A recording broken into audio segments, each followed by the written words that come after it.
Yep. Hey, everybody. Happy Friday. Happy Friday. It is a good Friday, too. And I have a lot on the plate tonight. Crazy, though. I'm going to probably the shortest homestead portion of the live and the longest good news portion of the live that I've done in a long time. Because, the last couple we've done just farm stuff because there's just so much going on. And then we get out of the Harvest Festival and just kind of took it easy a little bit and, caught up on things and paid bills and got work done on the computer and put videos out, and, that kind of stuff. Laundry. Yeah. But before we begin, I want to just say a special thank you out to all of those who helped for the Harvest Festival and even on other things too. The girls came down, Silver Lining and Jen came down and they with B went and kicked the food force butt. Days. Yeah, so it was way more than just the festival. But anyway, I just wanted to put a big thank you out there. The people who put on the festival. Yeah. Patty and of course Louise, spending, giving of themselves, their own energy, their own time, their own capital, because they spent their own money doing it.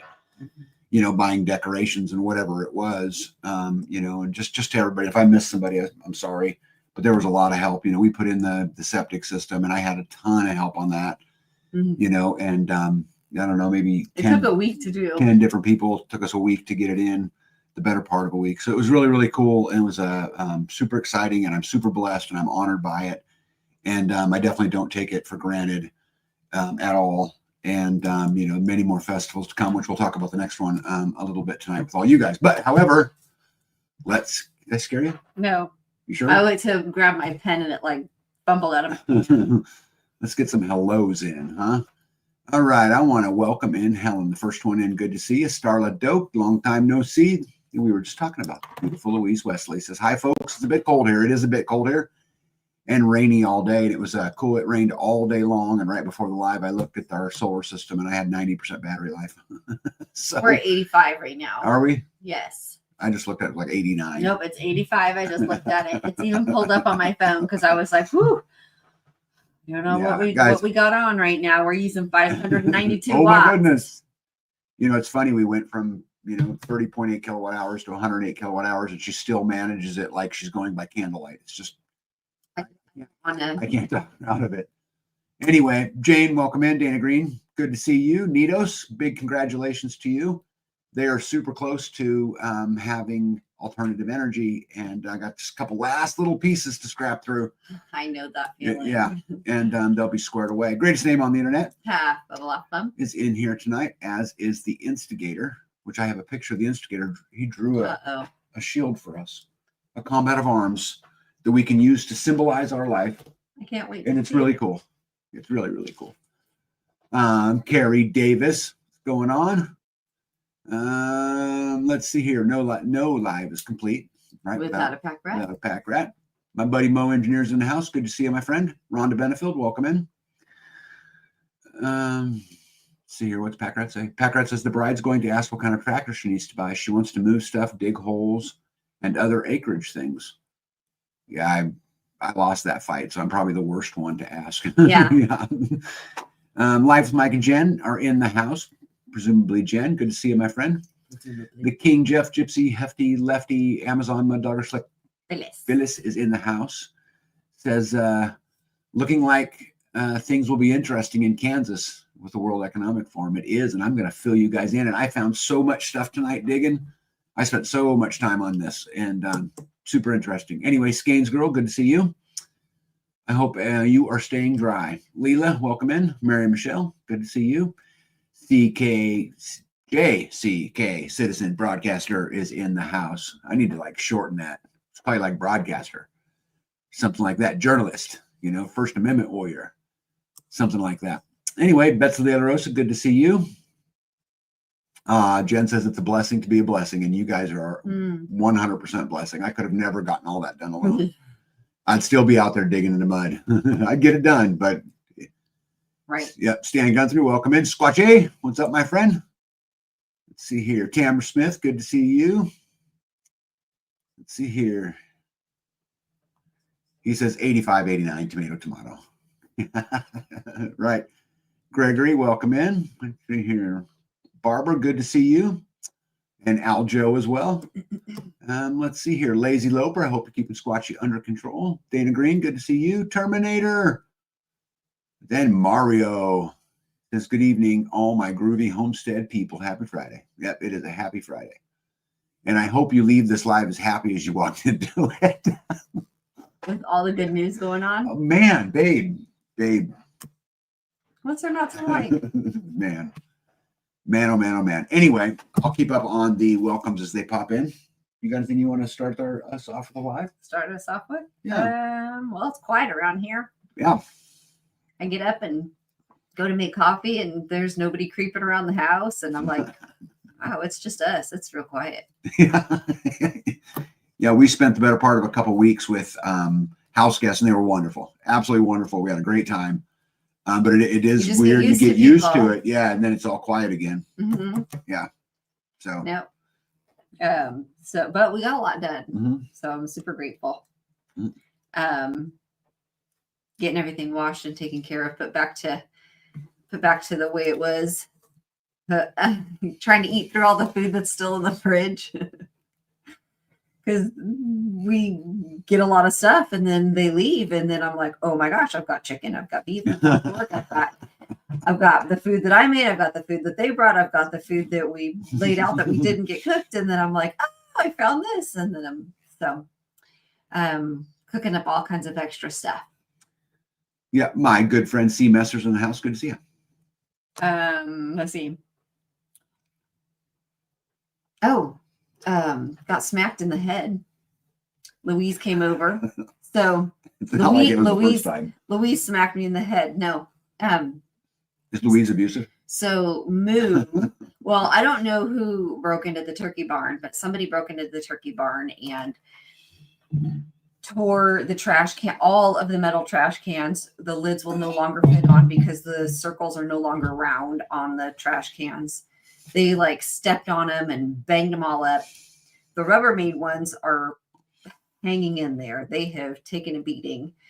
They knocked all of those over, got one big 50-pound bag of feed out of the trash can and onto the floor, and then broke the hose, or broke the pump, the filter that screws onto the pump, the filter. A fitting for the filter. And it cracked. It's plastic, so it cracked. And water was just pouring all over the place. So when I came up to do chores, I was like, well, that's weird. There's water coming out of the barn. That's not normal. And so I went around one side and I was like, oh no. The gate was open. One of the turkey doors was bent completely backwards. So I'm like, oh no, how many? As I was trying to wiggle that thing free, it got all wonky. So it's no longer like a rectangle. So got all that cleaned up, and then got chores done. And then the next day I was like, well, that's weird, because like, where's Moo? Moo is our black heifer, and she was like not coming for food. And so I call, and she's not coming for food. So I think that I see her down laying in the woods, and I run over there, and it was just a pile of whatever down there. Well, she was in the turkey barn, like just in there where she shouldn't be, not in the people side, but in the big open area. And so she wouldn't come out for food, and that's not like her, because she loves food.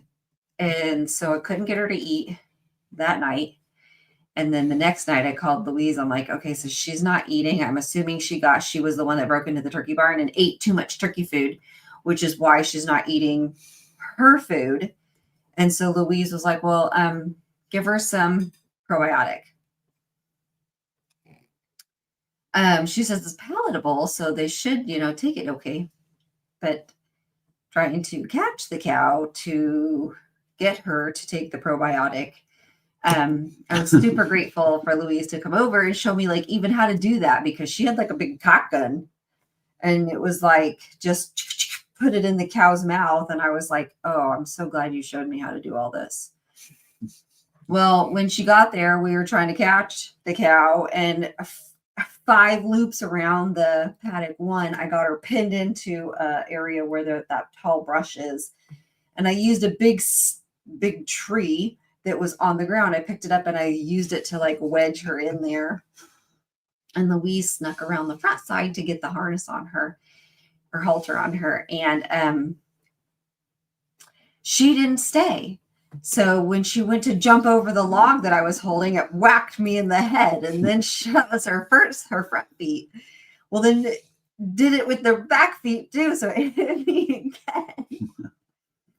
And it pushed me backwards into the Babe, I don't know that you can be afford to be hitting the head anymore. this tree. I am telling you. Oh, it hurt for 4 days. I couldn't lay on that side of my head.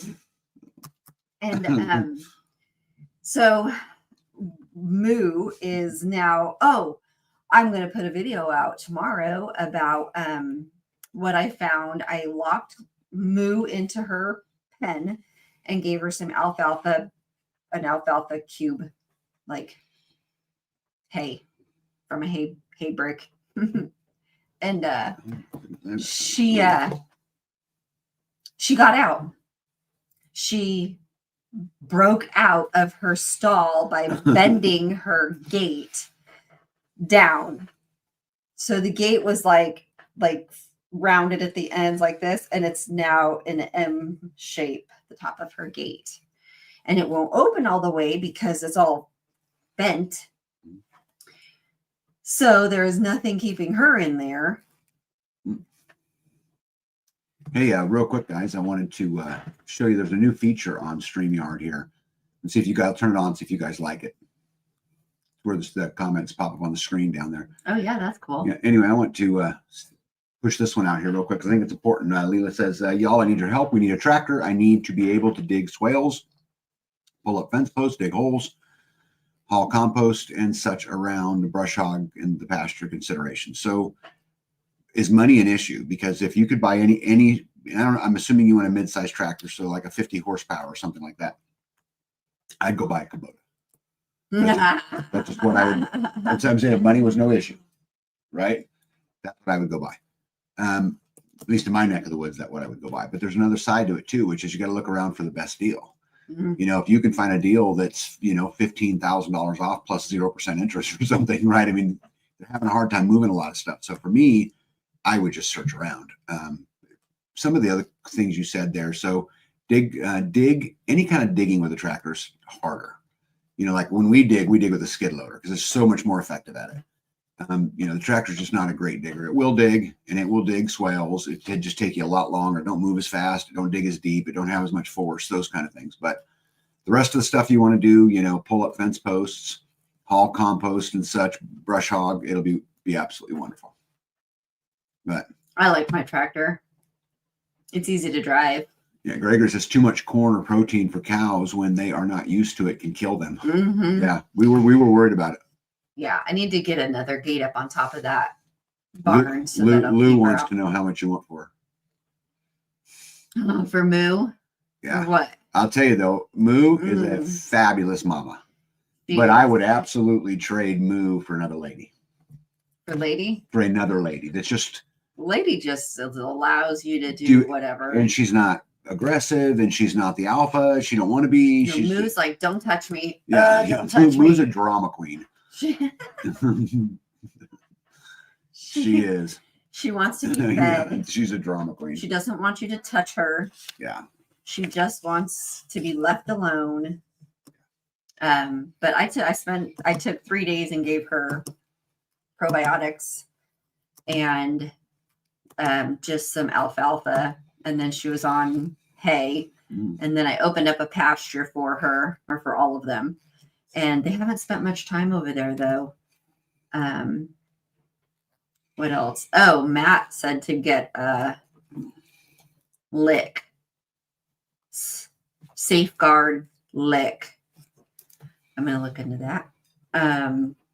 I don't know any. I am new to cows. I do not know what I'm doing. I bought a protein tub that was supposed to be like a winter tub to last them a while, and they had it eaten in like 2 weeks. I'm like, whoa, I cannot afford $200 every couple of weeks. This is a bad habit, you guys. Yeah.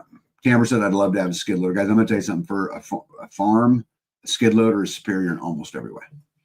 It doesn't mow as good, but It doesn't do anything as fast because the tractor drives faster. But I'm going to tell you something. It does. It is a better. It is a better machine. mover. It moves in shorter distances. It's got more power. It can do more Faster. things. It does it quicker. It just doesn't drive quicker. It's slow, but You won't get a flat tire. yeah. Well, if you get skids, they have tired ones too, baby. Well, you won't get a Skeins flat tire. wants to know if Moo's in timeout. Well, no, because she just jumps She right out. escapes. Packrat says, this is the kind of thing we know. There are a bunch of end-of-life machines in our extended family, but Elle wants something reliable, safe, comfortable for her to drive. Yeah, B can talk about her Bobcat. I like it a lot. I love the heat. I love the air. I love the enclosed cab. I used it last year to push snow because it was warm. It was so cold outside that, my skid loader, it's got a tiny bit of heat, but it ain't much. Tamara says it's Moo and Dexter. Yes. Scotchy says we love our Kubotas. Yeah, they're great tractors. Yeah, Tamara says I love my Kubota. Yeah, Leela says I didn't even know you can mow with a skid loader. You can, but it's not as good as with a tractor. The tractor is behind you and you're just cruising around. The skid loader is in front of you. And the problem with the skid loader, the one thing that I don't like about them is they tear everything up. The way their wheels move and their tracks move, they're hard on the ground when a Only tractor. like you could like.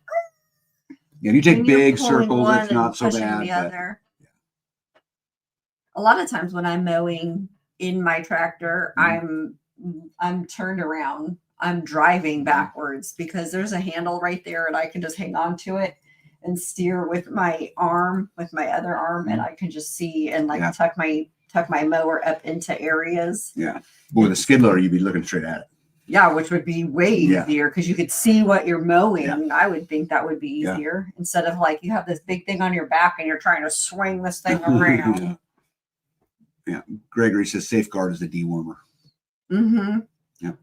Yeah. What else you got? Goats eating your garden? Yeah. So they keep getting out, and I'm like, I got to figure out a system to try to keep, especially during like feeding time, because the goats, they're so little that they'll eat what they want, and then they duck down underneath the fence and then come over to where the cows are. They go to the chicken food, or they go to the alfalfa. Mm-hmm. I heard a big bang in the barn,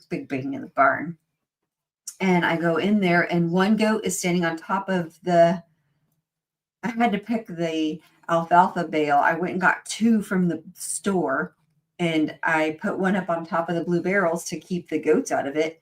There was a goat standing on top of the blue barrel, on top of the hay bale. And then there was another one that was the blue barrel they got it knocked over, and one was standing up on top of that, and it had reached as far as it could, leaning to get to the alfalfa.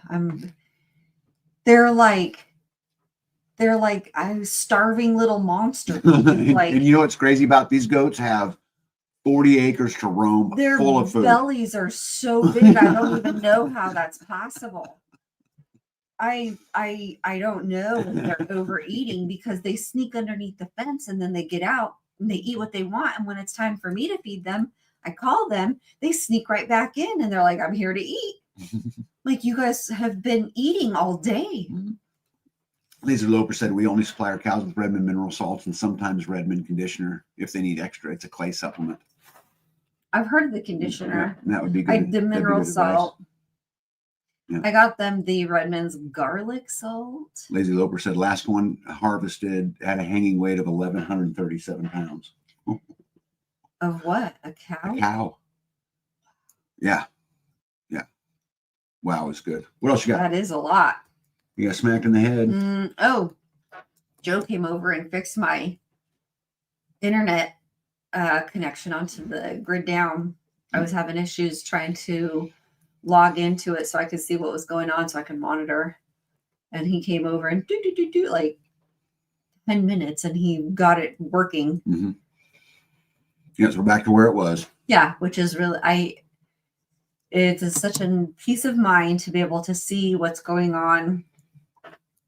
You can't see what's running, but you can see like how much you're using and be able to tweak it if you need to, at just right there on the phone, which is super handy. Yeah, Packrat says, and this is a super good point, New Holland has been recommended to us because of a nearby dealership, which is no bad thing if they deliver consistent service. Yeah, that's another thing. What's by you? Yeah. Because putting your tractor, your skid loader, or whatever on a trailer to have to haul it 2.5 hours somewhere to get worked on is not a good gig. So I think that's a great point, Pack Rat. Great point. We talk about festival. Sure. So we did our harvest Look how festival. nice that looks. Yeah, that's inside the community building. Inside the community building. Yep, which has its bathrooms for the first time. Yes, Which I think- running water, flushing toilets, Yep, sinks, You can actually wash your hands in the bathroom. the whole like a real deal. It's just a real building, babe. Yeah. It's like everybody else's bathroom. Yeah. And you know, I know most of you guys know, but for those of you guys who don't know, this is just where we gather and hang out and, you know, try to get a little bit of downtime from all of the uptime, you know, in this life. There's no downtime when we're doing these things. It's a constant. Well, you run around Do you a have lot. 5 buckets? Hey, where's the dishcloths? Oh, where's the whatever? Mhm. Hey, do you have any Tylenol? Yeah. I need a sweater. I didn't bring a sweater. Mhm. My shoes got muddy. Do you have a pair of shoes? I'm like, okay, I'll be right back. Okay, I have to like take lists of like, it is does still. anybody need anything from the other side of the field? And then I like take lists, take notes of what all over I need. And then it's like I get a wagon and I put stuff in it and then I can drive it Mhm. over and Yep, and it serves another purpose too, because now that the bathrooms are in, I've got everything there. Well, I'm waiting on one panel to show up that we had to order, and I'll get the bathtub in Oh, the that's in the great. girls, and a little bit of work to do on the guys. But then we'll have a bathtub and a shower, which means as homesteaders move in, right, and need a Move place to in. shower. What I'm saying, when they move into, you know, like a lot of people who have come here didn't have a shower right away, just like Mm. you and I showered outside. Yeah. Right. That there's a place they can go and take a hot shower. Yeah. You know, which is really cool. yeah. What an incredible blessing, you know, because when you get here, we showered outside for the first, there was really nobody around when we, you know, got here, but we showered outside Yeah. and it was either really hot or really cold, depending on the time of the day you caught it. We're gonna have to make some rules along with that, like clean up after yourself Yeah. and take care of some things because Yeah. I cannot be running around after Yeah. everybody Maybe doing all of this stuff. yeah, maybe deposit $5 in the donation box. That'd be good too, to pay for the propane. Right. Right. Oh, right. Did I tell you I got the bill for the porta potties? Mm-mm. Yeah. $158, right? I didn't open it. I It's 158 put it bucks. was for you. Hey, So RN, you don't. welcome in, and we'll You're be only cool. paying Welcome a in. portion of it then. Hmm?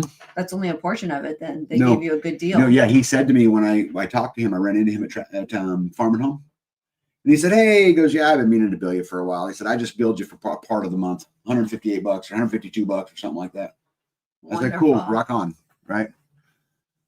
So, anyway, that's pretty cool. Amen. Another good thing about being in a small community, and you guys got to remember that community is a lot. It's not just one single thing. You know, Right. it's not just the people you hang out with at a festival like this.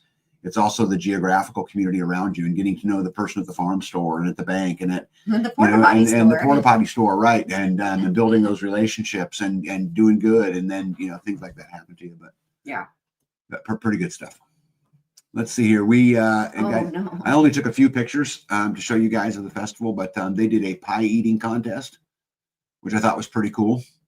I did not participate in it. I was on gate duty at the time, but someone took pictures for me on the camera, which was pretty exciting. This picture I found super interesting. Oh, the winner. Well, except he wasn't the winner. Oh. Yeah, so famous Mario, you know, the picture looks like he's claiming victory. And what's funny is the boy in the olive drab shirt right beside him. That's who won. Oh yeah. Look at his Yeah. can is all empty. Yeah, as I understand it. And Yeah. Yeah. it's just super interesting. Pack Rat says, so community is also about finding someone to deal with your poop. Yeah. There's some truth Well, we in that. have a big tank that puts our poop in. We put our poop in now. We don't. Mario says loser. Oh goodness. I took a couple. There's a couple of these pictures that I found great. You know how there's been this joke on our lives and in the community about how the girls in the red hats should be doing tinfoil hats, you know, We could do the girls tinfoil hat club. Well, some of them took it seriously, and a few of them and showed up in tinfoil hats. hats. Some of them I got pictures of them, some of them I didn't. But there was Or crowns. there was like 4 of them that showed up and had their own version. This one was very creative, I have to tell you, because I think that's a strainer. It is a strainer. And there was something on top. I forgot. Oh, it was the thing that you juice oranges with. Okay. It was a metal juicer on top of it with lights. And then there's a Yeah. sign. Yeah, It says like no industrial solar, right? Something like that. Yeah. that's real life trad wife right there.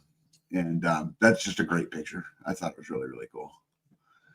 Yeah, I like this picture too. This was the Wood Witches talking potions and lotions. Yeah, with her hat on. Yeah, so if you guys can see, there's silver lining with her tinfoil hat. And it was actually very creative, I have to say. But anyway, the Wood Witches were talking about lotions and potions and, all the you good stuff. Tinctures. And if you look in that cupboard, that door is open, that whole top shelf up there. If you look at those brown bottles, are tinctures of some kind or another. And I couldn't quote what's in there. Yeah, I don't know. Yeah, that's kind of the health and well-being Stuff. sets of cupboards over there. Stuff and things. Yeah. And Super cool such. though. Yep. Oh, And no. yeah, I wanted to share this picture because we were asking, I wasn't, the person who was filming was asking Sharpshooter, which is the guy in the front, was asking him about the limits to freedom. Mm. And Mario snuck up behind him, and 1 second later, what a great picture. Who's who? Well, the guy in the shorts is Mario. And the one not on his feet Not is on his feet is Sharpshooter. Sharpshooter. Ouch. Oh no, they were playing. They had a lot. Yeah, but he's not on the ground, his feet are not touching the ground, which means his body probably hit the ground. No, he didn't. Actually, I think Mario. landed on I his think he landed feet? on his feet, if I remember right. Wow. Yeah, good picture though. Yikes. What do you think? There's some fighting going on. Yep, and they had. I think There's that, some beating. yeah, yeah. Skins girl says, "I missed that." Yeah, yeah. So kids The got to have some fun. piñata. Yep, they did some pinatas for the kids, and that was fun to let the little kids go and do that. This little girl was funny. She towards the end of the day, the end of the night, she was out. She was laying. yeah, She sleeping. remember she Yeah. was laying on her mom's shoulder. It was just such a great picture. Yeah. Yes. Yeah, Mario says you got to show the whole video. There's dialogue and everything that went along with that action shot there. Yes, there is, and I actually think that video comes out tomorrow. Well, I you think, tune in again. yeah, and I made it short. It's like 15 minutes long, but yeah, it's coming out. I think tomorrow. I think that's right. It's already in the system, so I'm just having to remember exactly what. You got a lot done then. Yeah, and I've got another video. I've got all of the. You know how we moved the energy from the community building to run the house so we can install the grid down, and then the installation of the grid down and putting that all together to have that whole video done. I thought you did that. No, I already. haven't done it yet. I've been busy. Anyway, I have it done. It'll come out before too long. I just got to go through and just make sure it's all good. He's barefoot. Yeah, Fin Man. Fin Man is barefoot. Our next festival. Let's get rid of that. Oh, you already scheduled it. Yeah, January well, this is what 3rd? I'm thinking. So we're still working on the details, subject to change. But the Freeman Festivus, the Gathering of the Clans, we'll do on January 3rd, 2026. Join us for food fun and the burning of the trees, which is something new for us. We're going to, like they did with the Yule logs, and write any of our grievances or whatever it is down on a piece of paper, throw it in the fire, and let it go. Let 2025 go, and welcome in a productive 2026. So we're going to try this, and lots of planning to do. But anyway, I'm just getting it out there for you guys so everybody knows what's going on. Okay. What do you think? I think we should plan it. Okay. I guess you've already done that. So What's that? You've already done that. So you just let me know what needs to be done, and we'll take it from there. I'm done. You plan the day, and that's it. That's it. I'm done. It's all you, Run babe. with it. It's all you, babe. I got you. I got you started. Well, no, because you said that we're I painted the vision. Now you just gotta go. You said the activities already. We're burning trees. We're or burning a tree. something. We're Yeah. burying paper. And we'll do a potluck. I'll take care of 2 of them for you. Potluck and the burning of the trees. Now the rest of it you can figure out. Bye. It's going to be wintertime. What are you going to do with the kids? I'm eagerly awaiting to see how you handle it. I better write that down though, January 3rd. While we're doing all that, to all you Is it a homesteaders daytime out there, thing? it's whatever you decide. This is Burger King. You get to have it your way. Probably better. Probably better have like a brunch. Yep. All right. Winter is coming. Mm. Yep. And so for us, that's where we're going to be focusing our attention next, because I don't have time for projects. We need to get ready for winter and make sure everything's squared away for us. And I just thought I'd create a list for you guys, what we will go through, because maybe that will help some of you guys not forget something, or if I miss something, maybe you guys could post it and I'll add it to my list. But the first thing is to ensure we have plenty of wood, which I have. I'm pretty sure I've got all squared away. Make sure the propane's squared away. You sure we're squared away? Because we got 3 buildings now. I know, but we'll barely burn in the other 2. I mean, so It depends on what's going on. yeah, We're having meetings every week down there. yeah, I think I'll be all right. Anyway, propane, get the propane tanks off, and kerosene. So wood, propane, and kerosene are my 3 ways I can heat. And so we want to make sure that those are squared away. I need to winterize some pipes, which I'll work on that. Oops, hit a button. Also winterize the equipment. You know, there's a lot of equipment needs put up in the shop, stuff that I leave out all summer and all spring and all fall, but I won't leave out during the wintertime. Get it all picked up and put away, tighten up the fences. You know, one thing about where we live, and I'm sure it's the same thing where you guys live, that in the wintertime, the food becomes scarce, which means the deer, the rabbits, you know, the animals really go after whatever they can find. And when you get into a food forest with a bunch of baby soft trees, they like them brand new trees. Yeah. And Did you notice there's 2 spots along the perimeter fence where the top part is kind of bent down? I think it's probably like where they're trying to jump through and they're like skidding across it. no, I haven't noticed it. Or do we just go and try to bend it back the other way? Gypsy says, "Hey, Tag, Louise was thinking of a heated tree house. Would work for the kids."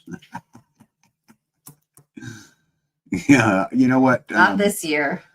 Oh my goodness. RN says also check the seals on your gas, diesel, and kerosene cans. Yep. So I have big storage tanks for everything but kerosene. But great point. Mo said I bought a wick for the kerosene heater. Good.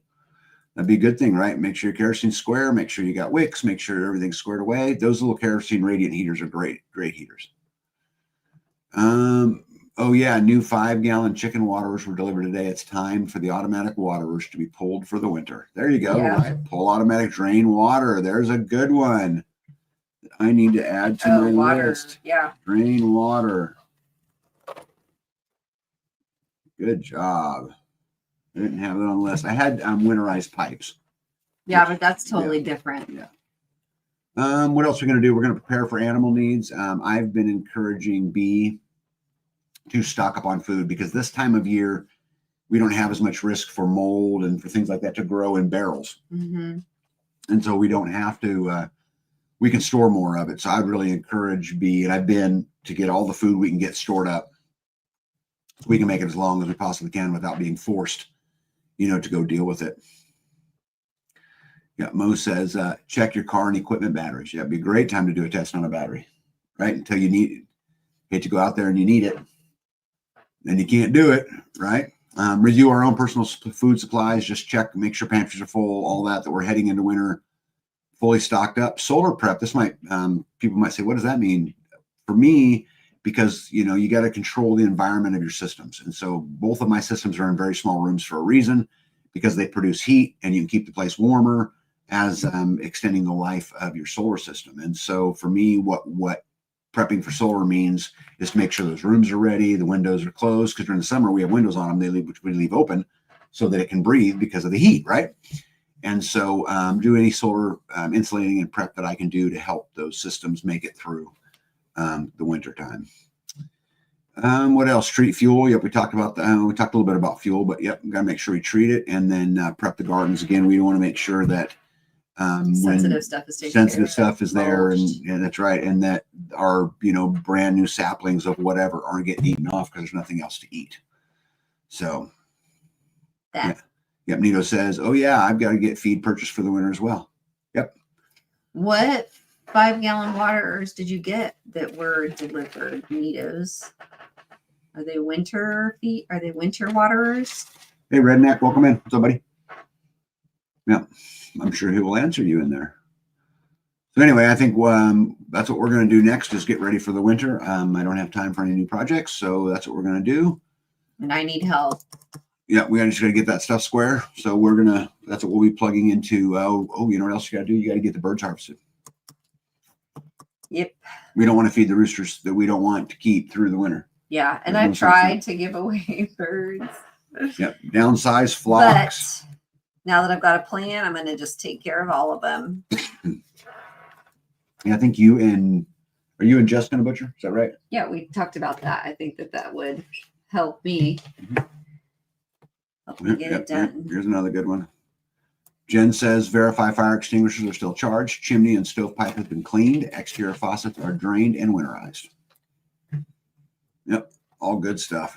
Terminator says, we butchered 4 hogs, 1,232 pounds. I brought home 300 pounds of meat for the freezers. Are Wow. full for the winter. See, that's what I'm saying. You want to go, I think you go into the winter, especially with everything that's going on, with everything full. Your freezer's full, gas tank's full, everything treated, everything winterized, food full. Something else too, like with the wood burning stove, you check your carbon monoxide detectors. All of those fire detectors, carbon monoxide detectors. Let's see here. RN says, hey, B, how are your bees doing? Last time I was over there, they were good. I was over there just the other day. Yeah. Seem to be doing fine. And they do fine in the winter here. They're in a great place. We've created these huge breaks for them, to get out of the weather. They're in good insulation. They seem to have stuff in them, so that's comforting. And the hives are insulated, so they're not just the regular wood hives. They're actually insulated hives, so they do pretty good.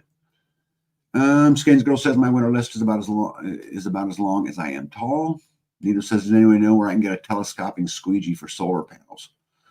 Oh yeah, where'd you get your telescoping squeegee? Well, what for I solar bought, panels? yeah. So Nito's what I bought. That works great. Yeah, but it's not really a telescoping squeegee. What it is that the telescoping paint roller handle. Perfect. Then I went and bought a squeegee that I screwed onto the end because I couldn't find a squeegee that actually did it. So it goes really well. Yeah. How high is that last solar panel? Because I can get the whole thing. Oh yeah, that extender will probably do 12 or 13 feet, and then your arm reach and all that as well. So again, a paint roller stick that's extendable. And then I just screwed a squeegee onto it. Let's say here, Packrat says, make sure any remote heater, appliances, well house, etc., are working and have redundancies. Great advice. Gypsy said, is there a community processing before winter? I'd love to do it. Yeah, let's do it. If you guys want to come do birds at the same time, or we can go there, whatever. Let's just get a big old day going and get it all knocked out, I think. Let's see here. Gypsy says, I use a roof rake. Roof rake? Yeah. Jen says we do battery check with alarms when the time changes in spring and fall. Makes it easier to remember, even if hardwired with battery backup. And all those great ideas from you people. Ooh. Hey, DR. What's up, buddy? Good to see you, bud. You know how the water in the kitchen sometimes freezes when it's really, really cold? Mm-hmm. What about taking one of those noodles and putting that on the pipe before we put the pink stuff? And I have some in the shop too. I have, I think two or three sticks of it. We're learning all kinds of stuff. Yeah. Stuff that we should have already have known, I think. Yeah. Gregory says, how many times do you have to squeegee the panels? Really, for us, it's just when snow gets on it.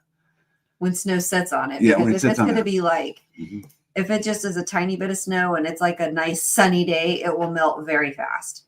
But if there's a bit on there or it's like a real wet, heavy snow, then I don't want to wait until it just eventually melts. And because I can reach most of them, I'm willing and able to just scrape them off so that I can get that charge as soon as possible. Yeah. Hey, Lisa May, how are you? Welcome in.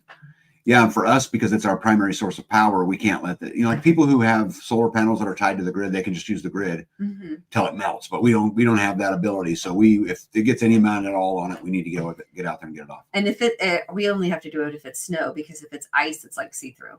Yeah, and so it charges well with the ice on it, not with the snow on it. Yeah. Snow like covers the. And when she said sunny day, she didn't mean warm. She meant sunny. Yeah, not hot. Yeah, the fact that the panels do better in the cold. Well, and they're black or dark. So with the sun touching them, they like emit warmth. Yeah. Instigator says, make sure the back flap in the long johns work. Yep. Oh, speaking of him, I Don't want want to to show you get pee guys. on you. Don't want to.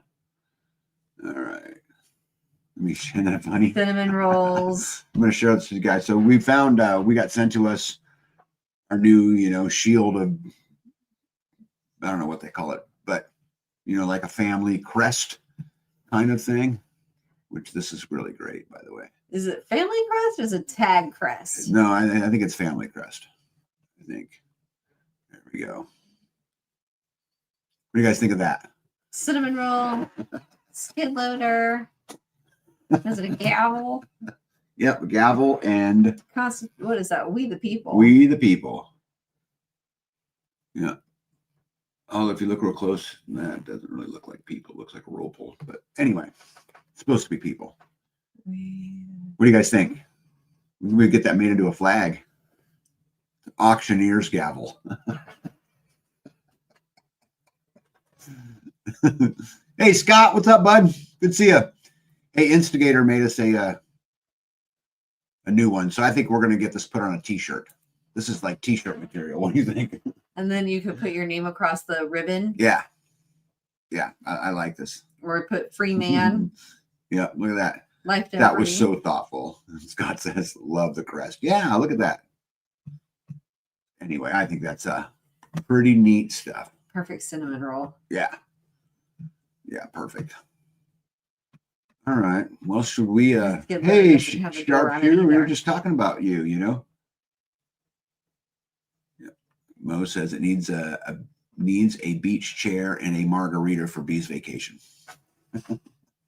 Except I don't sit down and I don't drink margaritas. But you do take vacation. I'm always on vacation. In Latin, it says, "Where's the dessert?" I've been asking that for a long time. I was just thinking today, one great thing about the weather cooling off is Bee will always have hot water on the stove, which means when there's always hot water on the stove, I always have the hot drink. yeah, then I always Cocoa, have coffee, tea, right. whatever. Yep. And usually you could just pop something in the oven and may have a dessert too. Yeah, Terminator said, "I want a T-shirt and a hoodie with the crest on it." Scott says, "Life done free. I'd buy that T-shirt." Yeah, see, this is exceptional work. This needs to be on the back. We need to figure out what to put on the front of it. Oh, I love you guys. You guys are great. Why would you put that on the back? That looks like a front. Is that a looks like front? a front picture. Is that a front? What do you guys think? It looks like a front picture. That is pretty cool. That is my life. I mean, I don't get the auctioneer gavel. I go to a lot of auctions. Oh shoot. Me too. You do. I do, right? And I love cinnamon rolls. My Skidler's my buddy. Right? Right here, man. And everything I do is about we the people, Yeah. Yeah, Terminator said, "Hold the line on the front." Yeah, Gypsy says something with pirates. A pirate flag would be cool in here too, Oh my goodness. We're so silly. So silly. Right, That's pretty cool. Yeah, that's really cool. You did a good job. Yeah, really, really cool. Let's see here. Get out of that. Oops. What did I just do? Turn it back on. Okay. All right. Hey, Conserve friends, welcome in. Well, let's get on to some local news that I think is super important for everybody, right? Sharpshooter says, oops, crest on back, Scott says. See, I agree with that. Sharpshooter says, "So what's up with the cinnamon roll?" I want a cinnamon roll. I'm so behind. I wonder if we can find somebody to make some dough to throw some cinnamon in. Oh. Apple dessert bread. Oh, Sharpshooter can play a role, is what you're saying. Sharpshooter can probably get it done better. Right. He can play a managerial role. Yeah. He could do the puppy dog eyes. Dan Platt, welcome in, says, I like it for the back. The front would always be folded in some way. You could go trad with life done free above the heart. I like that. Mm-hmm. And Jen says we prefer back also. Yeah, we're going to get them done. So in my local news, what's going on? You guys know we've been fighting the solar farm thing for a while, and it's been a lot, trying to just learn it all. But there's like this weird side effect that's gone on, and is that one, as we continue to go down these roads, we get smarter and smarter and smarter and smarter and smarter. right? I mean, we absolutely do. Education does that. And this was from Oklahoma Energy Today, and they were talking about how with the proposed 5,000-acre solar farm for them near Porter in northeast Oklahoma was stalled by the Wagoneer County Commission vote that resulted in a lawsuit. NextEra Energy's latest solar efforts are now in northeast Kansas, which is my county, and we're beginning to put all the pieces together, which is really, really cool. It says the project was previously targeted by private landowners who raised concerns in a lawsuit, but the courts threw out their objection, which is true. The way the project in Jackson County is described, it would be large enough to take up nearly 6,600 football fields of space, called Jeffrey Solar. It will be subject to another meeting in the Jackson County Commission, which was just this last Thursday. But so that meeting's actually already done. County commissioners haven't expressed overwhelming support for the new 500 megawatt renewable energy projects to be located west of the city of Holton, which is close to me. Among those raising reservations of the project was Jackson County Commissioner Keith Kelly, which you guys have heard me talk about a lot, who said at a meeting this week, I have trust issues. You're talking about a large company. You're talking about a small community. We don't have the bank of attorneys or the funds. I don't think any of us are in favor of anything larger than 2,000 acres. And NextEra Energy, remember that name, NextEra Energy said they couldn't make this project work if it wasn't at least 5,000 acres, which is the 500 megawatts that they're talking about. So this case is starting to get kind of picked up and shared in different places, which is good, guys. Publicity, good or bad, is good in a lot of ways, right? Because it gets the message and it gets the story out there. We've got quite the warrior force here on the ground. But we're starting to get some publicity in other places, which is, very, very, very, very good. Stan says Porter's where my mom is from. Well, apparently they got rid of that, right? Jen says, oh, just fed the sourdough and I have a beautiful jar of pineapples. Sounds delightful. Yep. So this is my local news station. The comments on KSNT page from the original post indicate that there is almost zero public support for putting an industrial solar facility in rural land. Literally one person out of the 94 comments was in favor of it. 2 surveys at different times on this page showed 95% of the respondents were against it. The number of people speaking against it at public meetings are also of the same levels. The only people that seem to be for this are the handful of non-resident landowners and the paid NextEra representatives. It's time to put in a moratorium on the industrial solar discussion at the county level and move on, it says. What's interesting, they came up, they interviewed Keith and some others, and then boom, right behind that, Douglas County commissioners voted to allow a proposed solar farm to begin environmental testing on land in Grant Township amid pending litigation and opposition. So now they're working on another one 50 miles from us, 60 miles from Lawrence. Oh, no. So there's another one that's now being presented. And I'm thinking to myself, what in the world is going on? What is all this attraction to Kansas, right? Because guys, it's not just right here around me. All over the state, they're trying to put all these big solar plants and farms in. You think they're just trying to use up the farmland? No, I think there's another reason. Not that you guys get tornadoes regularly in your area, but if you do, I wouldn't want to be anywhere near it. Yeah, there's a lot of stuff on there. Oh, I'm sorry, I was just reading that. Good night, RN. So I was trying to think, what in the world is going on? Why all of a sudden this push? Because typically people are like, why in the world would you want to be in Kansas? It's flat, it's desolate, even though it's not. But that's what everybody says, Yeah. And then all of a sudden there's all of this attention. Well, interestingly enough, right? NextEra, if you do a little digging on them, this is really important to know. NextEra, who owns them? So the top 3 industrial shareholders in NextEra are BlackRock, Vanguard, and State Street. Like they own pretty much everything else. But to put this into perspective, so Vanguard, for example, owns $17.63 billion of NextEra. State Street owns 9.3, and BlackRock owns $14 billion in NextEra. And I only tell you this to really focus in on, and you guys know BlackRock, Vanguard, and State Street all own each other too, right? So it's kind of the same operational thing that we talk about all of the time. And check this out. From Kansas City 45, a breaking World Economic Forum appears to have selected Kansas as the laboratory for the next grand experiment to the world. Reports on Telegrams broke the news of a conference in Wichita, Kansas, which, by the way, was not publicized at all. Okay. On This year. October 2nd, just this year. Yep. Earlier this month, it hosted 500 top government and business leaders. A Harvard and World Economic Forum speaker shared the globalist ideology with no mincing words that they want Kansas to be their laboratory for a grand experiment for the world. No Kansas media would report it. But if the sources, he says, but if any sources cover it in detail, it will likely be Free State News, which is a great place to read news.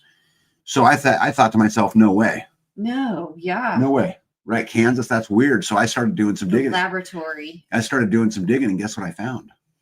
I found the actual presentation. The presentation that they gave at this conference, that the World Economic Forum gave at this conference. It's called Kansas at a Crossroads, Competing in Times of Cognitive Capital, right? And they said Kansas is redefining a geography of innovation in America's economy. An economic aurora describes the sudden illumination of a region's latent capacities. In Kansas, the convergence of data infrastructure, advanced marketing, and biomanufacturing has transformed the state from a quiet corridor into a visible frontier in global competitiveness.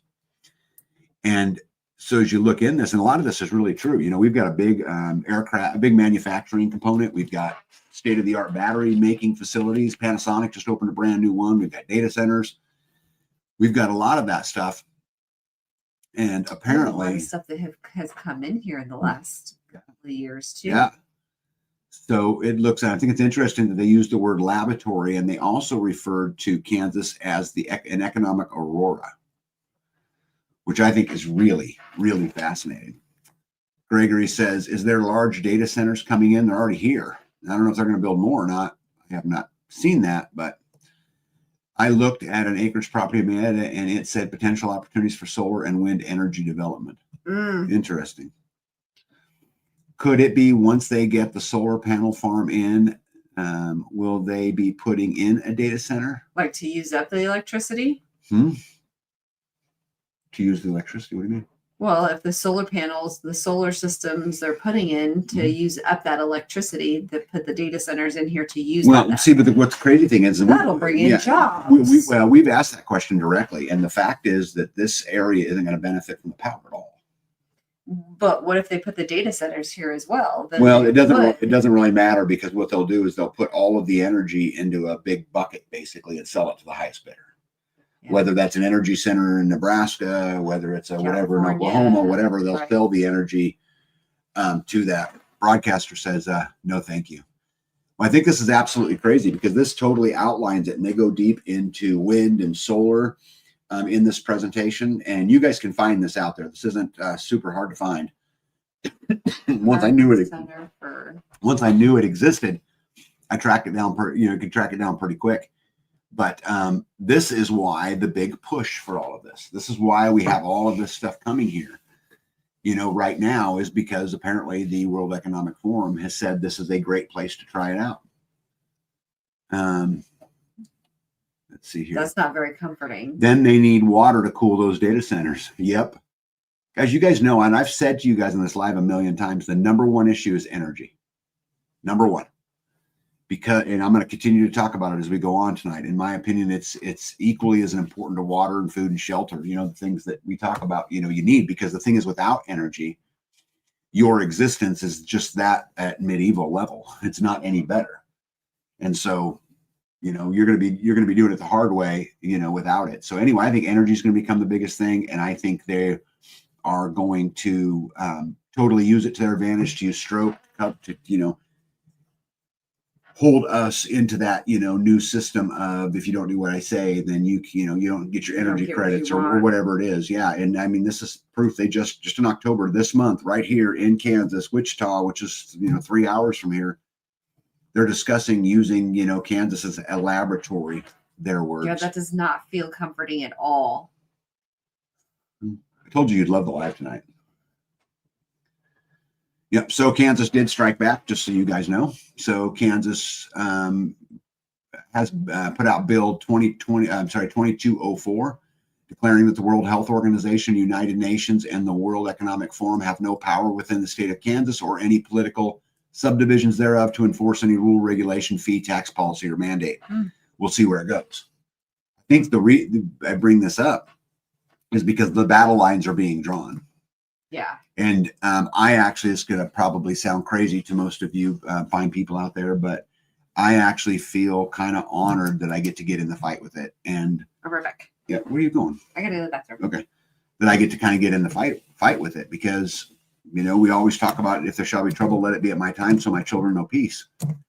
Well, I guess here we are, and you know, we're going to have to combat this. And the way you're going to combat this, guys, you got to get involved. You got to get involved at the local level. We're making big dents at our local county commissioners, right, in trying to fight this, you know, multi-billion-dollar company.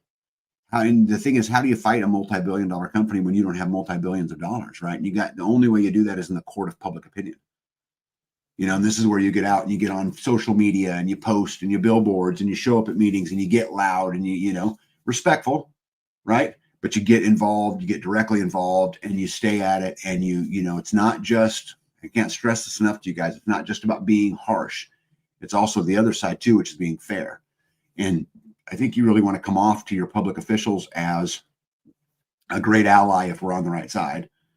You know, freedom, all of the things that we talk about, and maybe you can find some middle ground and get it pushed down the road. But, you know, I kind of feel, as Conserve Friend says, feeling like a lab rat in, you know, some kind of ways. And I think it's crazy that all of this stuff is going on. And I don't know if you guys know, but, you know, NextEra is owned by BlackRock, right? And the World Economic Forum, Larry Fink, which is the CEO of BlackRock, is the, you know, main guy at the World Economic Forum now. And so it's all interconnected, you know, and, you know, we're going to have to go figure out a way to deal with it. Let's see. DR says World Economic Forum is the epitome of evil. Yes, it is. Yeah, Nito says, so those high voltage electrical lines and huge towers to move the energy for tornadoes to take them out. Yeah, we've made the tornado argument 100 times. You know, Scanes Girl says, planning to take over the world, Pinky.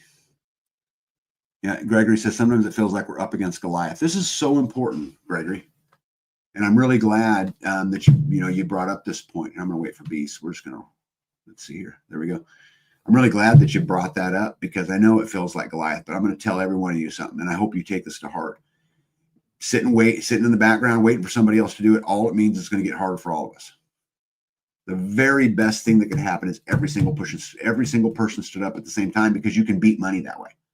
I promise you can. I mean, we're demonstrating it every day here in our county by pushing and by doing it and by standing together and, you know, spending our time and our energy and our resources, right? Because none of it's free. They make it super hard for you to do it. But what's the alternative? You know, we can, you know, all run and go back to our house and we can sit and hide and, you know, wait for everybody else to take it on the chin. And then maybe there'll be something left to defend, but I highly doubt it. I would really, really, really encourage people, you know, to make all the biggest stand because it's not going to end here. And speaking of, it's not going to end here. You ready for the next thing that's going to make your night? Yes. Okay. The Environmental Protection Agency rule could turn every solar home into a federal energy asset. Thank you to him.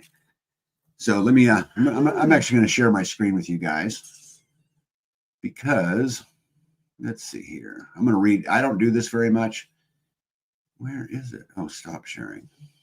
What is going on? Okay. I'm actually going to read this entire article because it's such an important article for all of you badasses out there. So I'm actually going to read it on the other screen, but B can watch for your body language. Watch whose body? Environmental Protection Agency rule could turn every solar home into a federal energy asset. A new EPA proposal could make your home's solar system part of critical infrastructure. A new Environmental Protection Agency EPA proposal is drawing sharp criticism from energy freedom advocates who say it represents an unprecedented power grab over private energy use in Americans' homes. The draft rule released quietly,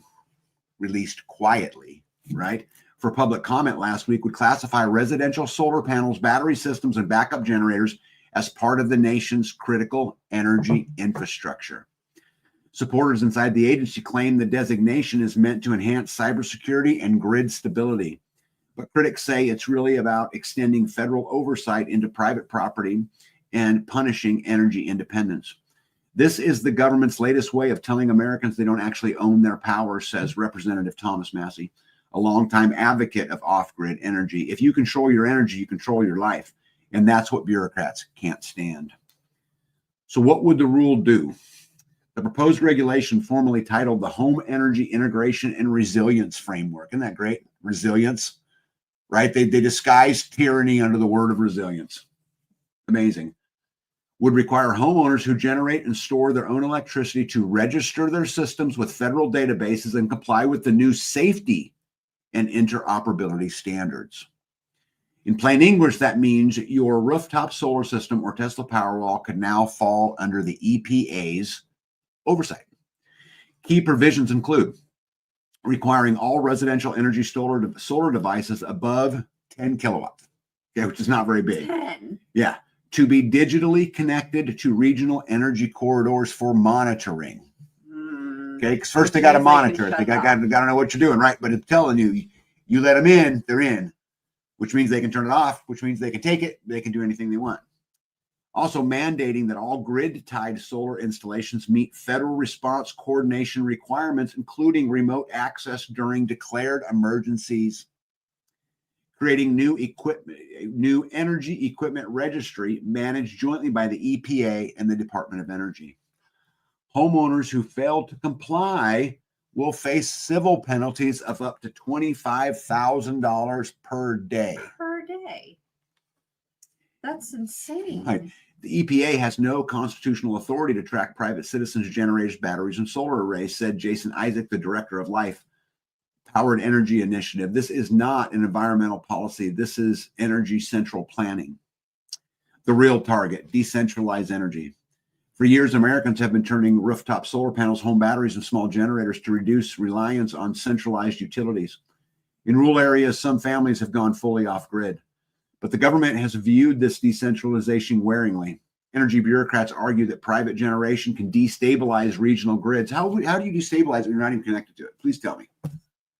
And complicate federal clean energy transition goals. Here we are with, global warming again, right?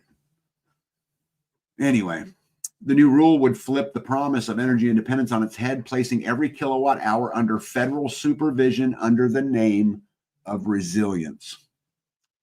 If the government can monitor your battery, it can control your battery, said South Dakota Governor Kristi Noem, who blasted the proposal as climate tyranny in disguise. Mm-hmm. This isn't about safety, it's about power, and not the kind that lights your home. The EPA insists the rule is about national security. I mean, how many things have we done under the guise of national security? We got the Patriot Act under national security, right? Anyway, arguing that residential systems are now part of the grid's distribution generation assets and thus fall under federal jurisdiction. Right. So what they're saying is because all of those homes that are already tied to the grid, because they're tied to the grid, it's a distributed generation asset and thus falls automatically under the federal jurisdiction. But critics say labeling private property as critical infrastructure is just the newest way for Washington to seize regulatory authority. Once classified as infrastructure, these systems will be subject to. So once they get a judge to agree that because it's already connected to the grid, it becomes infrastructure, federal infrastructure. Once they can get the judge to rule on that, now that all of these systems become subject to federal inspections, data reporting mandates, and this is the kicker, emergency operational authority, which means in the event they say so, you have to give them all your power. That is only if you're tied to this. No, they're saying all, but what they're talking about right here about being, since they're already tied to the grid, they fall under federal authority. This is the first attack, right? The article, they're talking about all, but here they're, but it says, Mike says, if the system isn't grid tied, no, but it goes back here and it says all, Indiana Mike, all, right? Every one of them.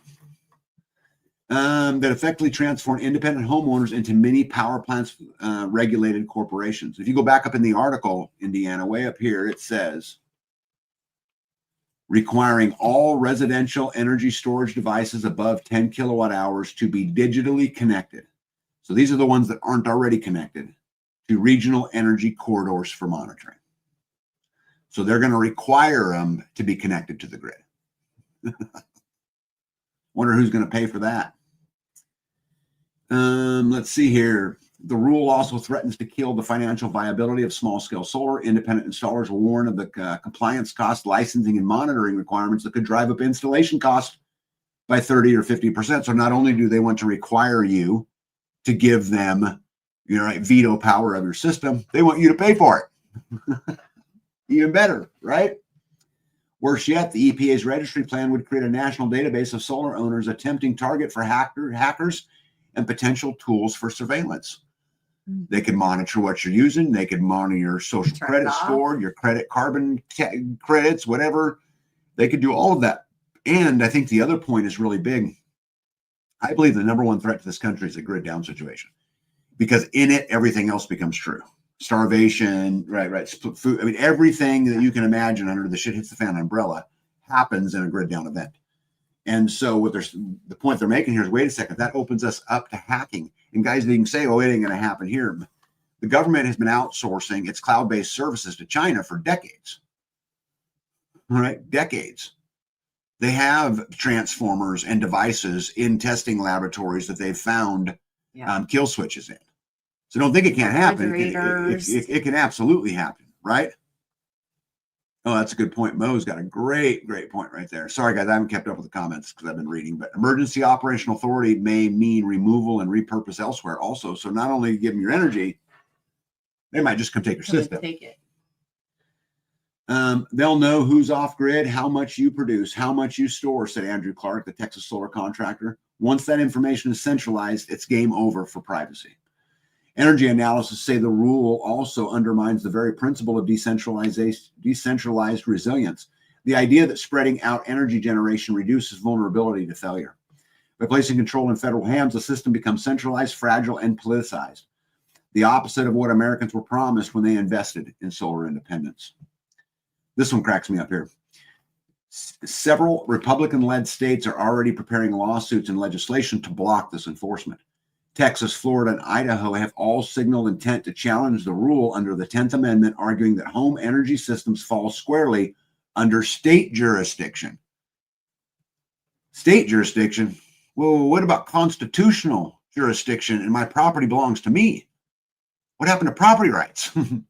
They're sitting up there. Nothing. They're sitting up there, the Republicans and the Democrats, arguing who owns it. I didn't hear anybody mention the Constitution. I own it. I was going to say, you thought you owned it? Apparently, I thought I owned it. You silly goose. Senator Mike Lee from Utah has also vowed to introduce a bill declaring private residential power systems exempt from federal registration. Notice they didn't say state.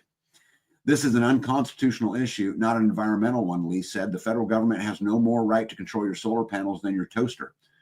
Even some Democrats have quietly voiced concern, fearing backlash from suburban homeowners who embrace rooftop solar for economic, not ideological reasons. Liberty advocates see the rule as part of the broader trend using green and security justifications to erode self-reliance.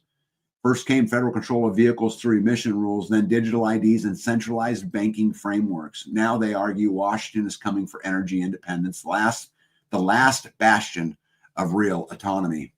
Decentralized power equals decentralized control, says Representative Andy Briggs, Republican from Arizona. That's why they hate it. The less we depend on them, the less they can dictate our lives. Basically. Guys, these are our elected officials saying these words, right? I mean, that was... Anyway, the EPA's draft rule has triggered a wave of public outrage among homesteaders, small energy producers, and property rights groups. While the agency insists it's about safety and coordination, the fine print tells another story, one where Americans' private energy choices are monitored, logged, and ultimately managed from Washington. As the comment period closes next month, one thing is clear: energy freedom is the new front line in the fight for liberty. What do you think of that? Energy freedom is the new front line. What do you think of that? Here you go. Look at that. Jen, there you go. There's the link right there. So if a system isn't capable, Mike says, so if a system isn't capable, they'll find people. Good luck. Yeah, let's see here. I missed so many. Hey, Amy B, how are you? Says, I have been looking into solar before the rebate sunsets, mostly for bigger items, sump pumps, pressure tanks, furnace, freezer, etc. And the grid down solar bug out systems are quite attractive. Guys, you guys know I own, part of a solar company. I don't care who you buy from, get energy. I'm telling you, get energy, get energy, get energy. This is going to be, and I'll quote again, energy freedom is the new front line for the fight for liberty. It is, you can do it without it, but you're living a life of medieval. And I don't know what's coming, and it's crazy that they're attacking it, and it's crazy that we got all this stuff going on in Kansas and the World Economic Forum, and now the EPA is saying they own our solar systems and the energy that it produces. How much more? How much more do we need to see? Take. Yeah, and push and push and push.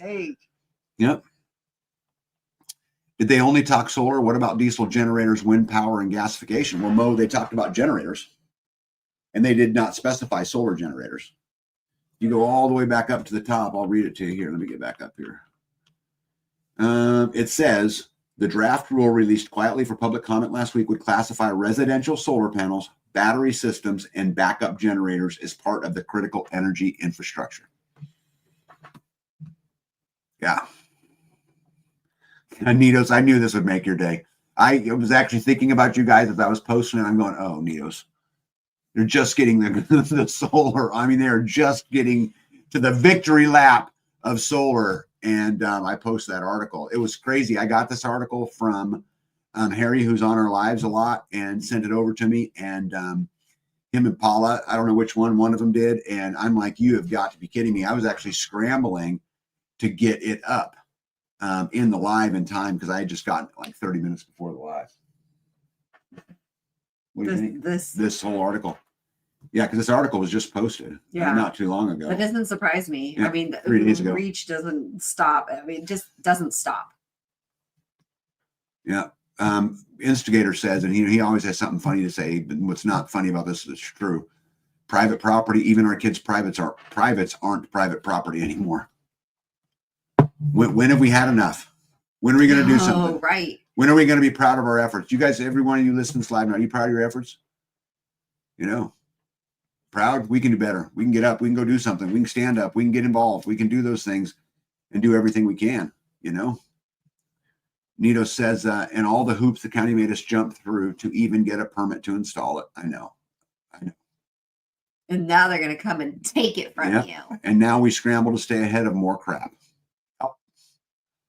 Yeah, this doesn't make me excited in any way. What about you? Doesn't make me excited at all. So what do you think? You got the World Economic Forum saying your home's perfect, right? Yeah, for a test tube. Yep. We've got the government making a turn at collecting our energy. Yeah. And if they can collect our energy, they can absolutely connect. Collect our food. Oh yeah. And what's to stop them from saying, oh no, that rainwater, that well water, that's all part of national security. We need that too. I'm sorry, we're going to take all of this from you and you can't live there, but here in trade, what we're going to do for you, we're going to move you to this nice little city. It's a 15-minute city. Everything you need is just 15 minutes away. And if you just go there, all your needs will be met. We'll take care of the farm. And when this emergency clears, you can come back. You can come back. We'll give it back to you, right? Just as they put in income tax long ago and a promise to remove it, never did. Right? Oh, yeah, in Hippocrates for the win. Or eminent domain. And conscription. Oh, you don't have a job? We'll just put you in the military. We'll send you away to fight battles for our own greedy needs. Right? What a great deal. What a great deal. That doesn't sound so great. Yeah, Conserve Friend says, if you need a permit for installation, they've got a list of who's got it. Yep. And not all states do that today, but they're apparently more and more, right? Colorado already owns the rain that falls on your property. You aren't allowed to rainwater harvest. That just there's Harry. baffling. Tag Paula and Kent are present tonight and salute you for spite word on government overreach. Yeah, thank you for sending that article over. Like I said, I was doing my thing, getting ready for the live, and I had a bunch of stuff in this already, and then that popped up. I'm like, you got to be kidding me. You've got to be kidding me. Hippocrates says military age illegals, new units. No, those will be your commanding officers. That's who you're going to answer to because they don't have the feelings of the Constitution or protecting their people, right? That's going to be your boss. They may just find out what it's like to have a tiger by the tail if they even try it. Yeah, Hippocrates says Wolverines. Well, it's crazy. Talk about overreach. Man. Did you like the live so far tonight, baby? No, none of this is good news. I'm glad to know it though. Yeah. I mean, Especially since it's in our backyard and the threat is real. And do you think it's crazy that the NextEra efforts for our solar systems here, for the solar here in Jackson County, are owned by BlackRock, Vanguard, and State Street, who their CEO also controls the World Economic Forum, which just put on a summit in Wichita to talk about how we can do this all over Kansas? Yeah, this is. I'm surprised that this is happening. Jen says, y'all are doing really good using nice words to express your exasperation. Yeah. This Wolverine thought might need Miralax in my MREs getting old. Well, that's probably most of those, or not a big chunk of freedom, loving people are aging out, Mm-hmm.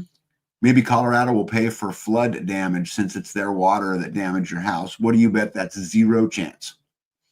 It's your responsibility.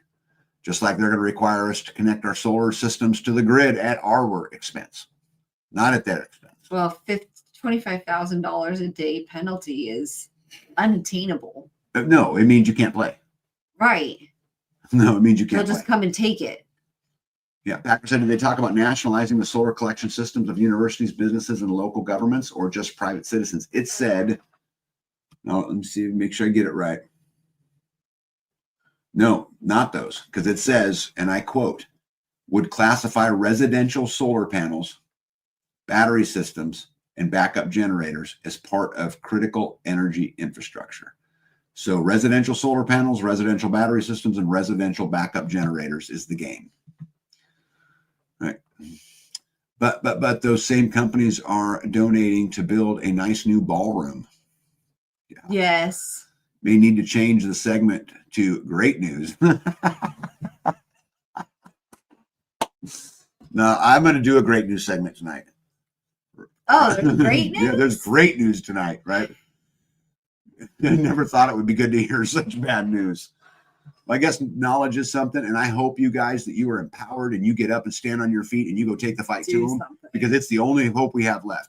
If we can't go do this right here, the next thing that's left isn't pleasant for anybody. Right? This is the last chance I think that we have of going to make a difference, and I ain't even sure we can make a difference. Right. It kind of sounds like a monopoly. Yep. Jen says, best be getting those gates and dogs situated on your property. 100%. We're going to talk a lot about that tonight. We need more dogs. Yeah, a lot. Yeah. Broadcaster said, we knew this was coming. Of course we did. And we just keep taking it, don't we? And then here we wake up one day and go, well, what happened? It didn't affect me. Yeah. What happened? Oh, I like Squatchy's idea. Let's get into the fantastic news. Well, I do have some fantastic news for you guys tonight. You ready for it? Did you know that America accomplished something this week that it's never done before? Yes, I know. I've heard about this. Ever. We finally, as an accomplished, crossed $38 trillion in debt. And we did it fast. Yeah, we're going to talk about it. We did it at record-breaking speed. Yeah, did you know that the debt's currently growing at $3.1 million per minute? 212. How much per minute? $3.1 million per minute. 3 million per minute. $212 million per hour, and $51 billion a day. And we're going to put this into perspective because I know you guys really like that. Made my stomach sick. Many use this to show the dire state of the U.S. and that it will end up defaulting and thus lose global hegemon and the reserve currency status. When asked how the rest of the world will deal with this $38 trillion in U.S. debt it owes to these other countries, the word that is being used, and you guys should remember this word because it's going to start to be used as a buzzword, is the word strategic default. And they'll use words like this to make it seem not so bad. That it was a default, but it was strategic. But we did it on purpose and probably under the guise of national security. Oh, we're gonna fault on it. Oh, they're never going to pay this off. Never. Yeah, right. Yeah, there you go. We let's see. Well, let us all celebrate our demise. Right. How amazing is that, right, guys? Right. So the total debt, though, so you guys understand, in the USA is over $100 trillion, because if you take the current federal debt at 38 trillion, the non-financial corporations at 22 trillion, the financial corporations at 21 trillion, and household debt at 20 trillion, we're at 104 trillion. But wait, there's more. If you count the unfunded liabilities of things like Social Security, Medicare, Medicaid, pensions, those kinds of things, we're over $300 trillion in debt. That's we can just make it up, though, right? We need to get on the printers.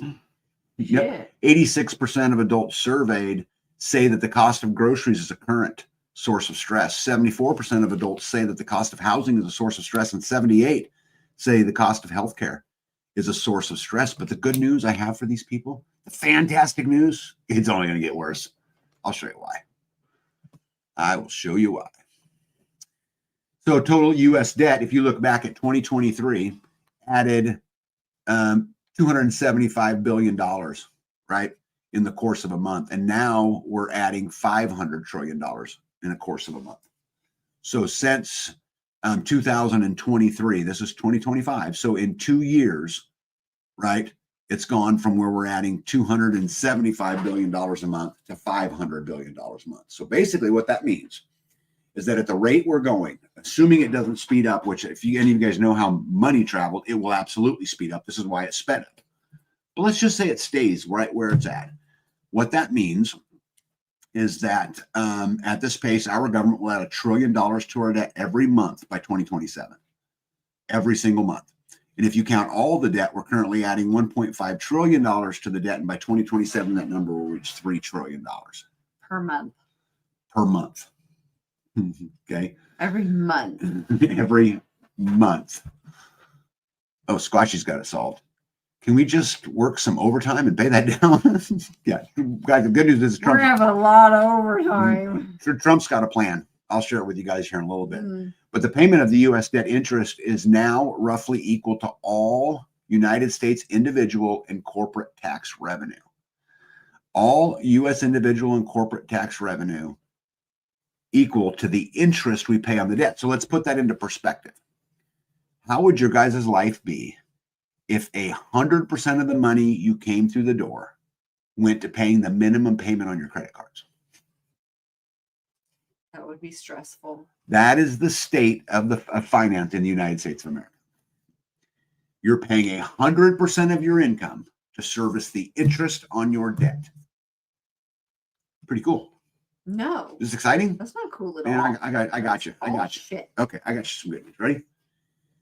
Good news is the United States is moving to a crypto rails, right? Because it knows it's collapsing and its own economy on purpose for the simple fact that its debt has outweighed the GDP by $7 trillion. So Trump, and I'm going to quote him, right? This is super important. Guys, if this quote don't tell you everything you need to know, I can't help you. And you need to not have death sticks and go rethink your life. Because if this don't point it out, I don't know what will. Trump says, quote, maybe we'll pay off the $35 trillion. This is a previous quote, but the $35 trillion in U.S. debt in crypto. He says, I'll write on a little piece of paper, 35 trillion crypto, and we have no debt. That's what I like. What they tell you. If you can't see that money is the land of make-believe and statements like that, yeah, the only way he could do that is if it's all fictitious. Why can't we all do that? Oh, well, that wouldn't be fair. That wouldn't be fair. Mo says, I would have to strategically default if that happened to me. Yeah, that's right. You would have to strategically default because all your money's going to pay your interest. Right. Squatchy says, I am so excited and I just can't hide it. I'm about to lose control and I think I like it. I don't like it. Going to air up the tire on my wheelbarrow and get a loaf of bread. Yep. Yep. Nito says, can we say hyperinflation? We're going to talk about that tonight too. Goodness, you guys are just all over it.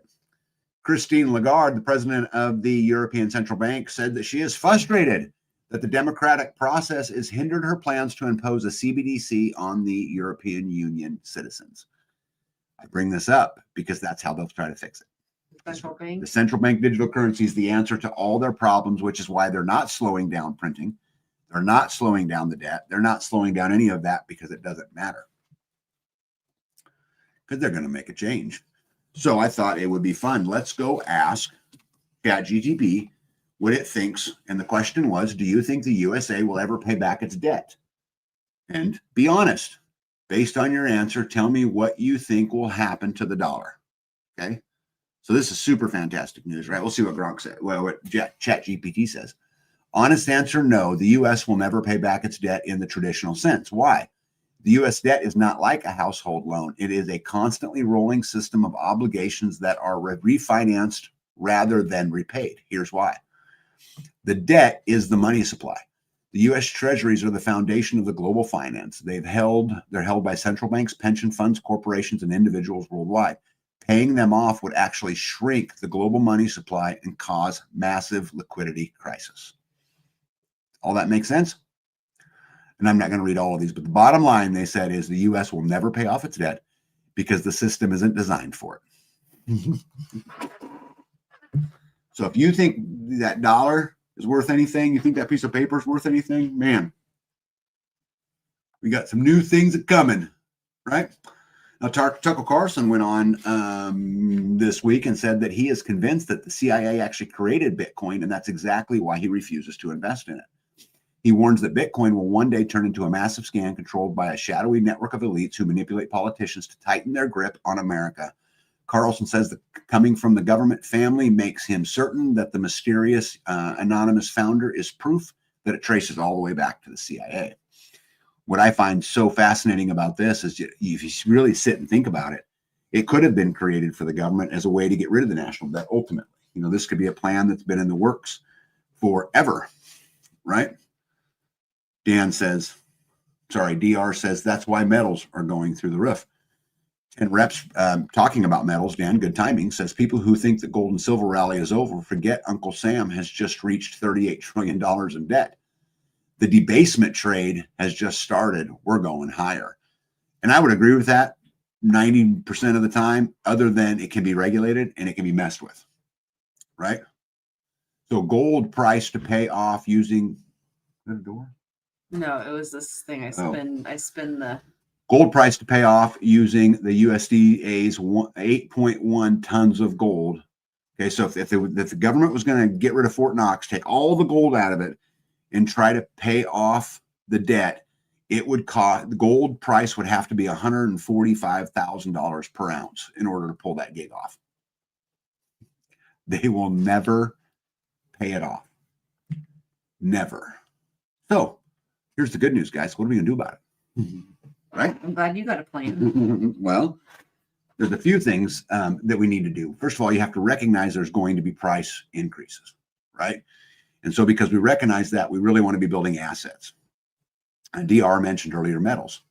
Metals are a way to build tangible assets, but so is land. Are you trying to read those? Yeah, I can read them. Let me see here. I put it on the big screen. Is that easier for you? How about that? I like the other one better. We'll just do it like that. Look, I got all these pictures. Anyway, we want to build assets. We want to try to make a dent today. If we know something's coming, we know we got a purchase coming up, putting off that purchase. Not only is the price going to go up, but inflation is going to erode your dollar more. So if you know it's coming, you're better off just doing it. And let's talk about that layaway. Let's talk about that in reference to the market. So whatever you think inflation is, like if you ask them, they'll tell you inflation right now is 2.4, 2.8%, averaged 4% over the last 30 or whatever it is years. Now, I don't believe that's the inflation. And some websites, if you ask what the real inflation, including everything in, is 9 or 10%. So let's just take a middle of 5%. Let's say you're in the market, and let's say you're paying your financial advisor 2% to manage your portfolio or 1% to manage your portfolio. Inflation is 5, you got to make 6 to break even. So at a 6% return annually, you're not making any money on it anyway.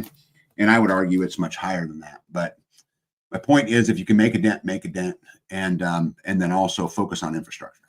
Infrastructure is the way they're going to be able to hold us hostage, right? Just like by the energy thing, right? And then we talked about them stealing your solar system. That'd be a great way to hold me hostage, right? And so just think about infrastructure, because I think if you can gather your own water, if you can do those kinds of things, energy, those types of things, I think you're going to be able to withstand a whole lot longer. And at the very least, it's going to lessen the number of fronts that a system can come at you anyway, which is good. Mo says non-taxable or low taxable assets. Yeah, preferably the non-kind, huh? That's a whole nother battle we're getting ready to get into at the county level. Yeah. Seems like it's a one fight after another. LJC says, by the way, LJC, how are you? Says, what are non-taxable or low taxable assets? So like, for example, in our county, if you had a building that was under 350 square feet that wasn't permanently attached, it's not taxed. That's a non-taxable asset. For now. Right, for now. But a, 650 square foot shed that's on skids is taxed. That'd be a taxable asset. You might be better off with two of the smaller ones versus one of the bigger one because it's not taxable. At least it's not today. The other thing I'd encourage you guys to do is resist debt and also understand the difference in debt. Not all debt is equal. And so to sum it all up, you've got secured debt and unsecured debt. Secured debt would be stuff like you buy a land or you'll borrow money against a car or whatever it is. So the problem with secured debt is it includes leverage. If you don't pay, they take whatever the item is. The item is, right? Whatever you have. Refrigerator. Right, whatever you have is collateral. Unsecured debt, like credit card debt, that's really not how it works. Now, technically, from a legal way, they can attempt it, but although it's never done. Come take that. Yeah. Laptop you bought. Or just come put a lien on a piece of property or something like that. Typically, if something faults on a credit card debt, they're writing it off and going on to the next gig. The only problem with unsecured debt is it's expensive. Yeah. So just secured debt includes leverage, unsecured debt, more cost. That's really what you need to know. And then also understand the difference between front side and back side money. We can continue to race and race and race to make more money to try to keep up with this whole thing as prices continue to skyrocket. And although that's probably a great idea, part of it, yeah. I would spend an equal amount of time working on the backside money, less than the amount of money that's got to go out. And ultimately, as some successful people has done, get out, right? And there's a lot of ways to do that. Mo likes to bring up all the time, and although I totally agree with him 100% that the longer we spend in the system, we're funding the very system that's trying to destroy us. Mm-hmm. Right? We're paying taxes, and 59% on the average American's paying taxes into the system that's doing all of these things. So we're funding our own demise in a lot of ways. Mo says, one fight after another. Is a movie out right now? The hero is the Antifa leader. Yeah. You will own nothing and you will be happy. Nito says, history may or may not repeat, but did any of these so-called leaders learn from what happened to Cuba or Venezuela or any of the others when their economies collapsed? The answer is no. Did we even learn what happened in 2008? Our homes are more leveraged today than they were in 2008. When that crisis came, we learned nothing. We did nothing to fix it. Speaking of leverage, we need to understand leverage and identify our permissions, right? We got to eliminate the dependencies, and we've got to understand the legal structure. What can you do? Which again is getting involved. We got to work on building alternatives, right? Embrace your entrepreneur spirit and build provider relationships. What I mean by that is have a relationship with a local farmer to get your beef if you're not raising cows, right? Or whatever. Yeah. Link up with animal shares. Link up, try to eliminate the system between, every single transaction that we let the dollar travel, the more valuable the dollar is to us, right? And so having those provider relationships are excellent. And then obviously get involved locally, build relationships, right? I know my commissioners, sometimes they love me, sometimes they hate me, right? We want to identify resources. If you need food, who's growing it where, and have you built those relationships? Identify resources, right? Do you know what's around you? And then understand the rules to the game. Understand the game that you're going to go play. We just talked about what's taxable versus non-taxable. That's part of what I mean by learning the rules, to understand what they are, which can be a full-time job. Yeah, because they often change. Jen says, with around 900,000 law enforcement officers in the country, how would they enforce confiscation of said assets? Use county, state, and federal workers? Probably enlist, recruit. Your neighbor. No, I got a good idea. Jen, this is what all these illegal immigrants in our country are for. Here you go. I've solved the problem. Don't you like that? I'm here to solve problems. You had a problem and I solved it. Check out the hook while my DJ revolves it. Oh, no. JC says it's not what we didn't learn anything. 2008 was a wealth transfer. I agree with that. All of these crises are wealth transfers. Look at 2020 and shutting down small businesses, but letting big box stores stay open. You can take the transfer of wealth all the way back to the Great Depression. The money just didn't disappear, right? Smart lady. Jen says, we put our order in for some Kansas cow today. Yep. Eliminate the middleman, I think is really, really good advice. Good job. That's good, right? Ready to get some better news? Gosh, I hope there is some. And there is some. Let me get, I want to go that way. There you go. Okay, so democracy's planned obsolescence, the silent coup to replace nations with corporations and algorithms. They're not failing, they're being dismantled. Look at the pattern: energy grids flickering, supply chains breaking, parliaments in perpetual chaos. Our leaders suddenly can't solve a single problem. This isn't incompetence, this is stagecraft. The global elite is systematically eroding our trust in the government. Why? To usher in their utopian replacement. If they keep us divided and they keep us hating each other, guys, they get exactly what they want, which is what they were talking about. The plan is already in the open. The World Economic Forum, UN agendas, and the global think tanks are all talking about this post-nation world. Another buzzword you guys should pay attention to. Post-nation? Post-nation world, which really just means a one world government, right? Borders erased, politicians gone, replaced by algorithmic governance. That's scary. Smart cities run on a code you can't read, resources distributed by AI you can't question, and a system you cannot vote out. Now imagine if this AI was built on open code, public servers, and true oversight. It could be revolutionary, but that's not what's for sale. The servers are owned by the big tech, the algorithms are written in private labs, and the oversight is an illusion. The European Union is already forming AI boards. The UN's 2030 agenda pushes automatic population monitoring, Defense Department, and testing predictive models. The collapse is a setup, the solution is a trap. We're not being offered better democracy. We're being sold a digital cage built by the same people who are selling us the key. The time to see the blueprint is before the wall goes up. Go get in the real car. Red Pill Dispensary says it's not an accident that Western nations are collapsing in the exact same way simultaneously. It's called a managed decline. We talked about that earlier, huh? Yeah.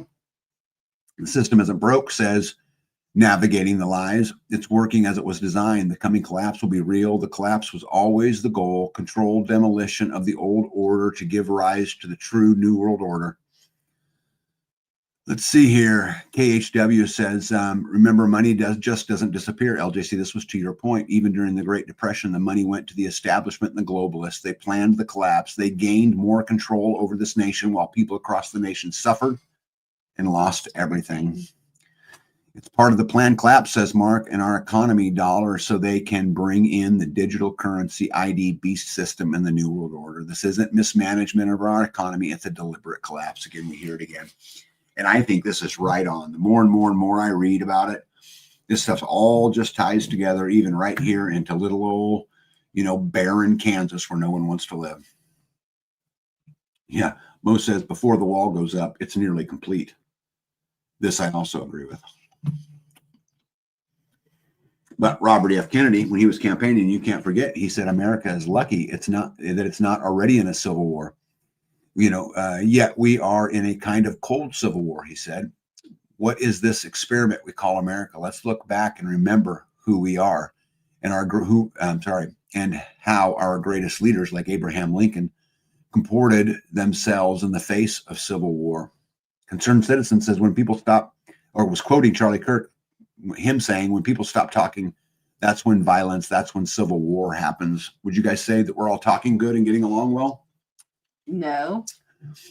Yep. If you keep people exhausted and distracted, they won't organize. And if you keep them struggling and divided, they won't resist. Yep. Right? Yep. We fell asleep a long time ago. We gave up control. We have been compartmentalized. We are weak. We are taught to fight each other. And we want an easy switch. We want the easy switch. There's no part of it that's easy. Right?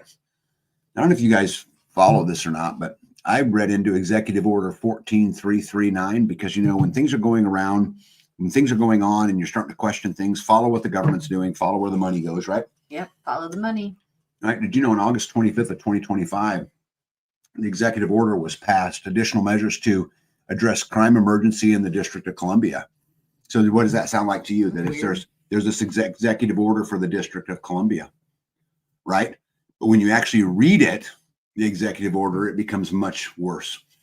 The Secretary of Defense shall immediately begin ensuring that each state's, see how they say District of Columbia? Yeah. And now they're talking about each and every state's Army National Guard and Air National Guard are resourced, trained, and organized and available to assist federal, state, and local law enforcement in quelling civil disturbances and ensuring the public safety and order whenever the circumstances necessitate.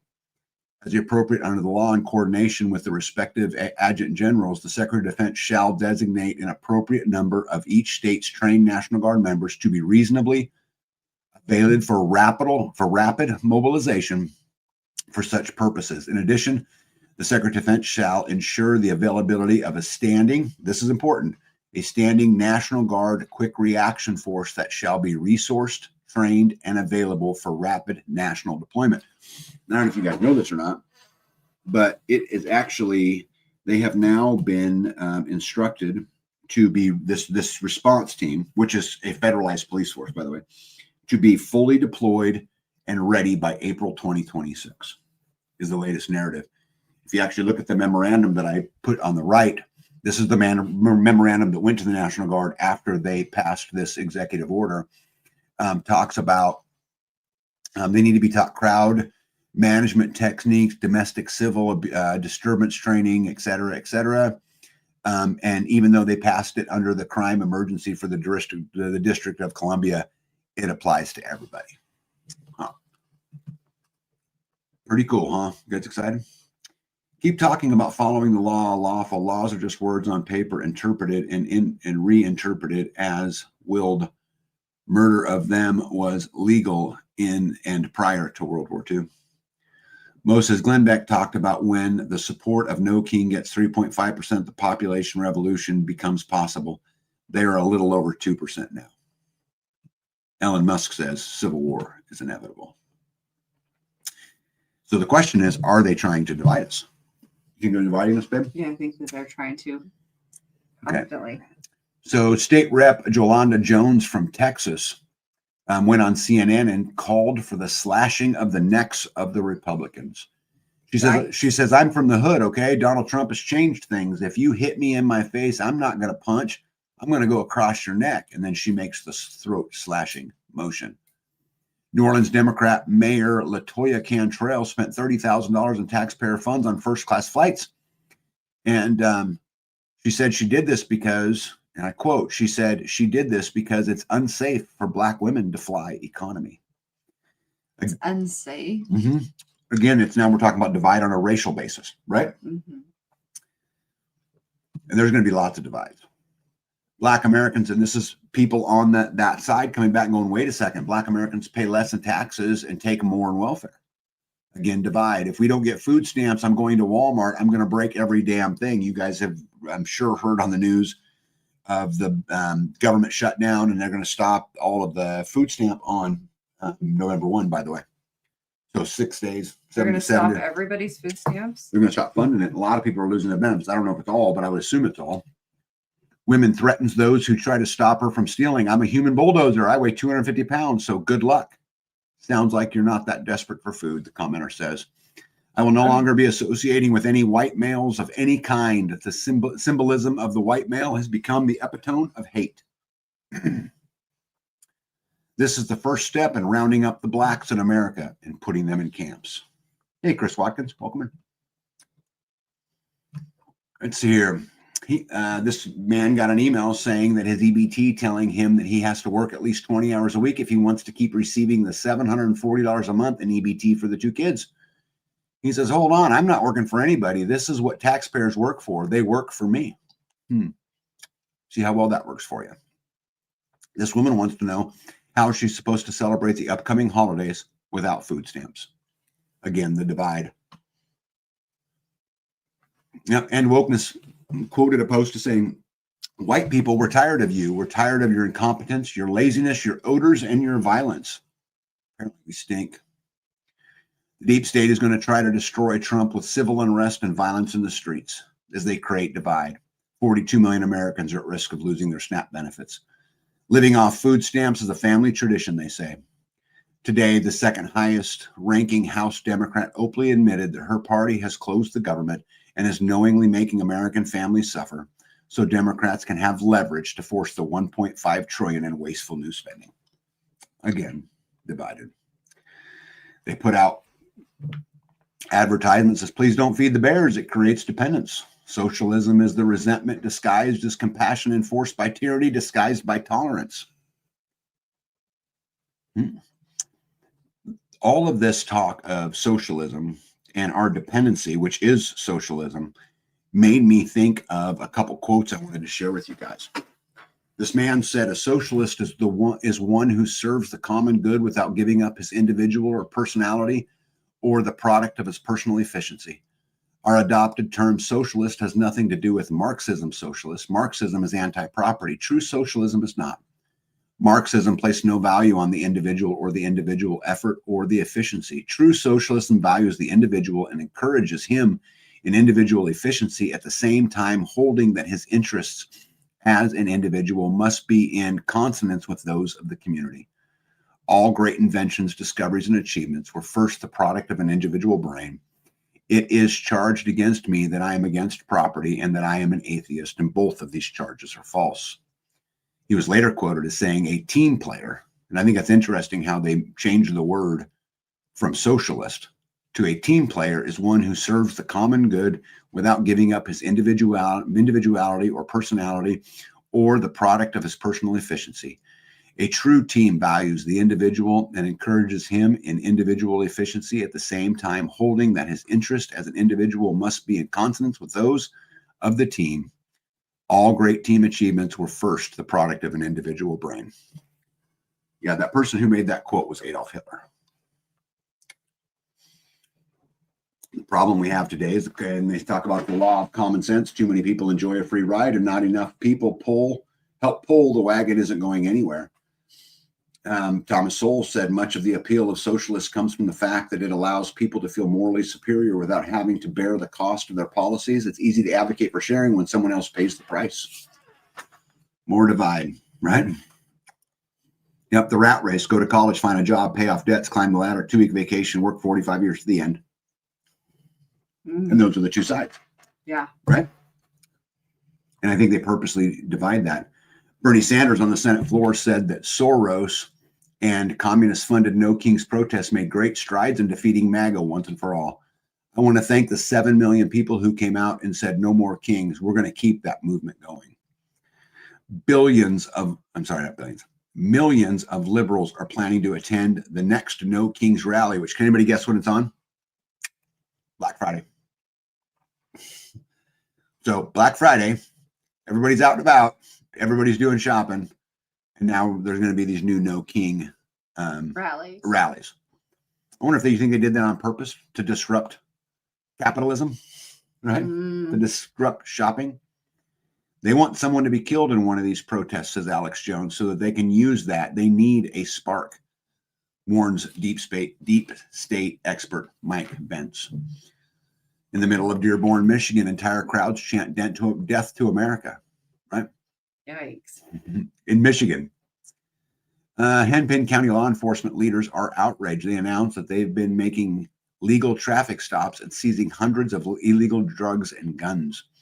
But Minnesota Democrats just made the decision that they can no longer prosecute traffic stop felonies. So if you're going to create a felony in a car driving down the road, I'd really encourage you to go to Minnesota. Just saying.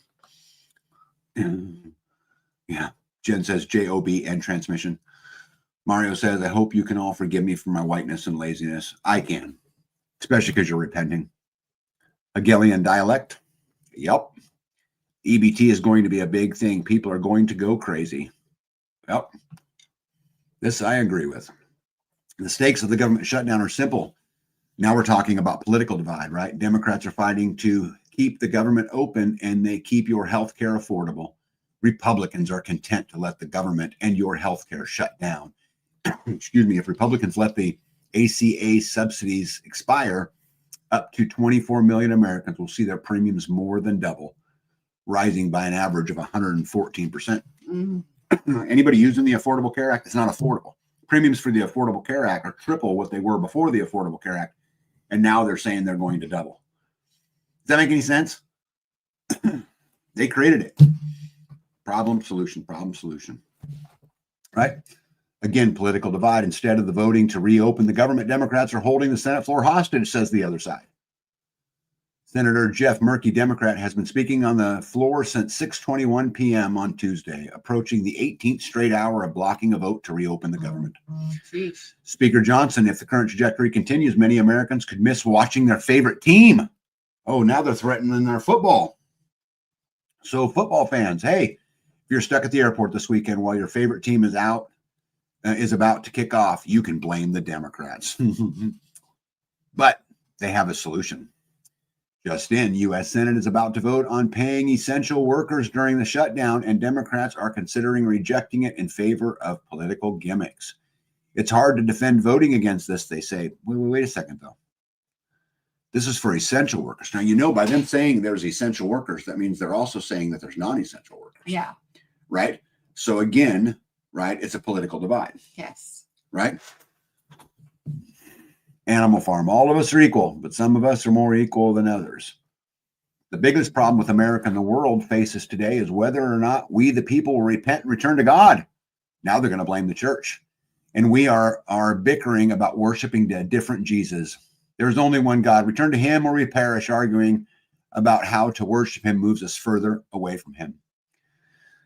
People talking about how the government is shut down and how people are going to be losing their SNAP benefits. Now content creators are getting TikTok and demanding and throwing the responsibility on the church to feed these people.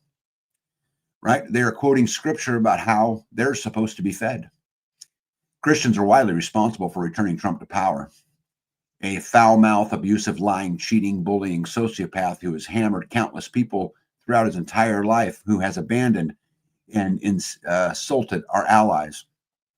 Every Christian denomination fails to recognize their own fault, says Christopher, refusing to take accountability for taking part in stoking division amongst others. So they're blaming the church for the divide.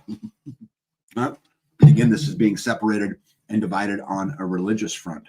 On all fronts. Yep, right. There's all fronts, and there's more I'm going to show, but we're just happen to be on the religious one, right? Yet Christ himself once promised that he did not come to bring peace but division, and they quoted Luke 12:51. So I just thought I would look up Luke 12:51 because that's what he quoted. So I looked it up, and it says, "Suppose ye that I come to give peace on earth? I tell you, nay, but rather division. For the henceforth there shall be 5 in one houseful divided, 3 against 2, and 2 against 3. The father shall be divided against the son against the father, the mother against the daughter, and the daughter against the mother-in-law against her daughter-in-law, and the daughter-in-law against her mother-in-law." Now, there's probably a whole lot more context to that. And just in case God was pissed off it's enough, people are actually having Trump sign Bibles. Did you see that? No. I would never. That's bad juju right there. That was a load of rubbish. Our premiums went through the roof, and appointments went from about 2 weeks to get into about 3 months with new patients. Yep, the ACA was nothing but another wealth transfer. All it does is pay insurance companies so they can pay their shareholders. Yep.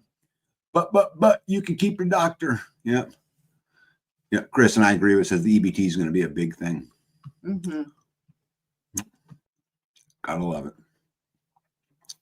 Well, political side wasn't bad enough and racial side wasn't bad enough.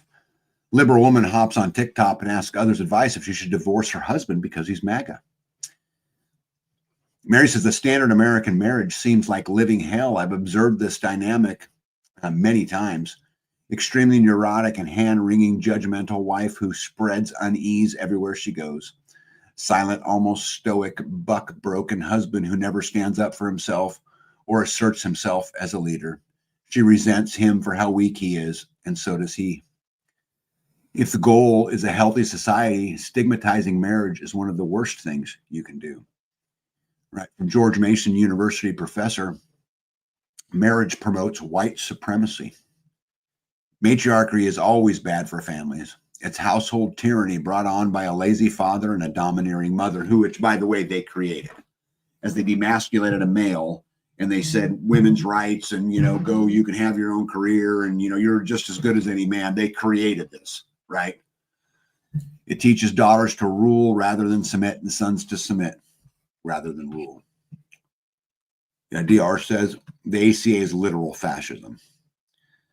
Colossians 3:10 in the Bible verse stating, for even when we were with you, we would give you this command. If anyone is not willing to work, let him not eat. Now, I think it's a much bigger deal than that. I think it is planned. I think it is pushed. I think the African-American community has been preyed upon by the Democrats and how they've managed to get them, really both parties. Yeah. But primarily the Democrats in that plan to break them down, plan, and it just continues and continues and continues. Keep them separated. Didn't the Nazis promote extramarital children? I don't know if they did or not, Mo. I didn't think I read that article. So anyway, what do we do about all the divide, right? And I'll finish this slide and then we'll just leave the other ones to another day. First thing is control your fear, right? Don't be scared. Be prepared. Well, that's true too, right? Stay focused on our path. My path right now is to get winterized. Mm-hmm. I come in, I donate 1 day a week to YouTube and news and those kind of things. Not always. I was gonna say, I haven't seen you all week again. I've been doing work, stuff that pays the bills. I know, and I'm fine with that. Yeah, YouTube but don't I'm pay just the saying, bills. I haven't seen you. Yeah, it's because I do other things. It's not just YouTube. I know. Yep. Don't get distracted, and then also own your own safety. You guys, nobody's coming to help you. No one's coming to save you. Have a plan. You have to be responsible for it yourself, right? Build alliances, right? Build a like-minded community. Engage in the geographical community and network with communities all over. All of these things will strengthen your resiliency. All of these things will make it easier for you to go to fight. And I know there are people in the live tonight who, as soon as a whole bunch of people got involved in a fight, things got a whole lot better, right? When you have people coming to your aid. Yeah. Manage your needs, right? Schedule your trips into town, like, especially with everything coming up with the EBTs and all of those kind of things. I think B and I will be making our trips to, let's say, the grocery store, for an example, at 7 a.m. in the morning, the least likely time, probably for there to be trouble. We'll go together. Her job will be shop. My job will be to keep my head on a swivel and keep an eye on everything so that we can all make it home safe. But plan and just, be smart about it. Intentional. Yep. Focus on the buddy system, right? Minimize risk by managing your needs, right? And we can do that easy. We can not, find ourselves in those places. Eliminate your dependency, take responsibility, and create choice when there currently isn't any. Ask yourself, where am I asking permission for, and where can I break some of those, right? How can I make that a little bit easier so there's less of a threat? And then identify the threats. If you go back in my videos very early on, I showed you guys a threat and needs analysis for finding land. But once you're where you are, understanding your threats, doing a threat analysis of what's around you, I think is critical. Yeah, Mario says, right there. Mario says, invest in your relationships. That's the glue that keeps it all together. 100%. Yeah, Nito says, we do our shopping on the base. Sounds like it'll be safer. Yeah.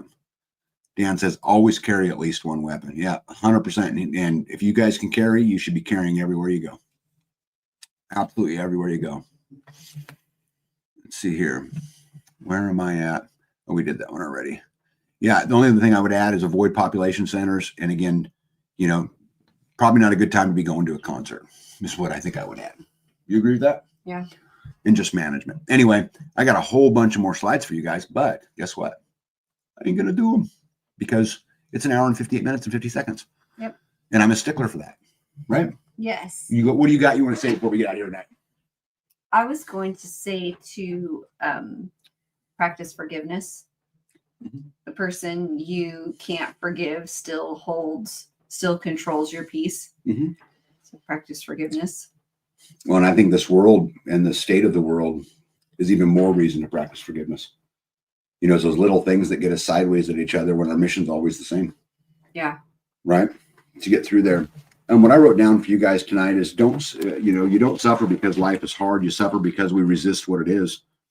and that you can't heal in the same environment. You can't heal in the same environment that made you sick. Right. So what I mean by that is, if the environment that you're in, if you're in an environment that makes you super dependent, that doesn't give you any options, you're going to have to change your environment. Right. Because again, you can't heal in the same environment that made you sick. Those would be our parting words. I hope you guys enjoyed the good, great, and fantastic news that we had tonight. There you go. Mo says, no, sorry. Oh. Mo says, so no super duper fantastic news. Thank God. I love you, brother. So, all right, guys, we're going to get out of here and live to fight another day. Tomorrow's a big day in front of us. Yep. And get to do a little bit of weekend. Got a meeting tomorrow. Stuff like that, right? Yep. Got to try to get winterized. Yep, guys, go out.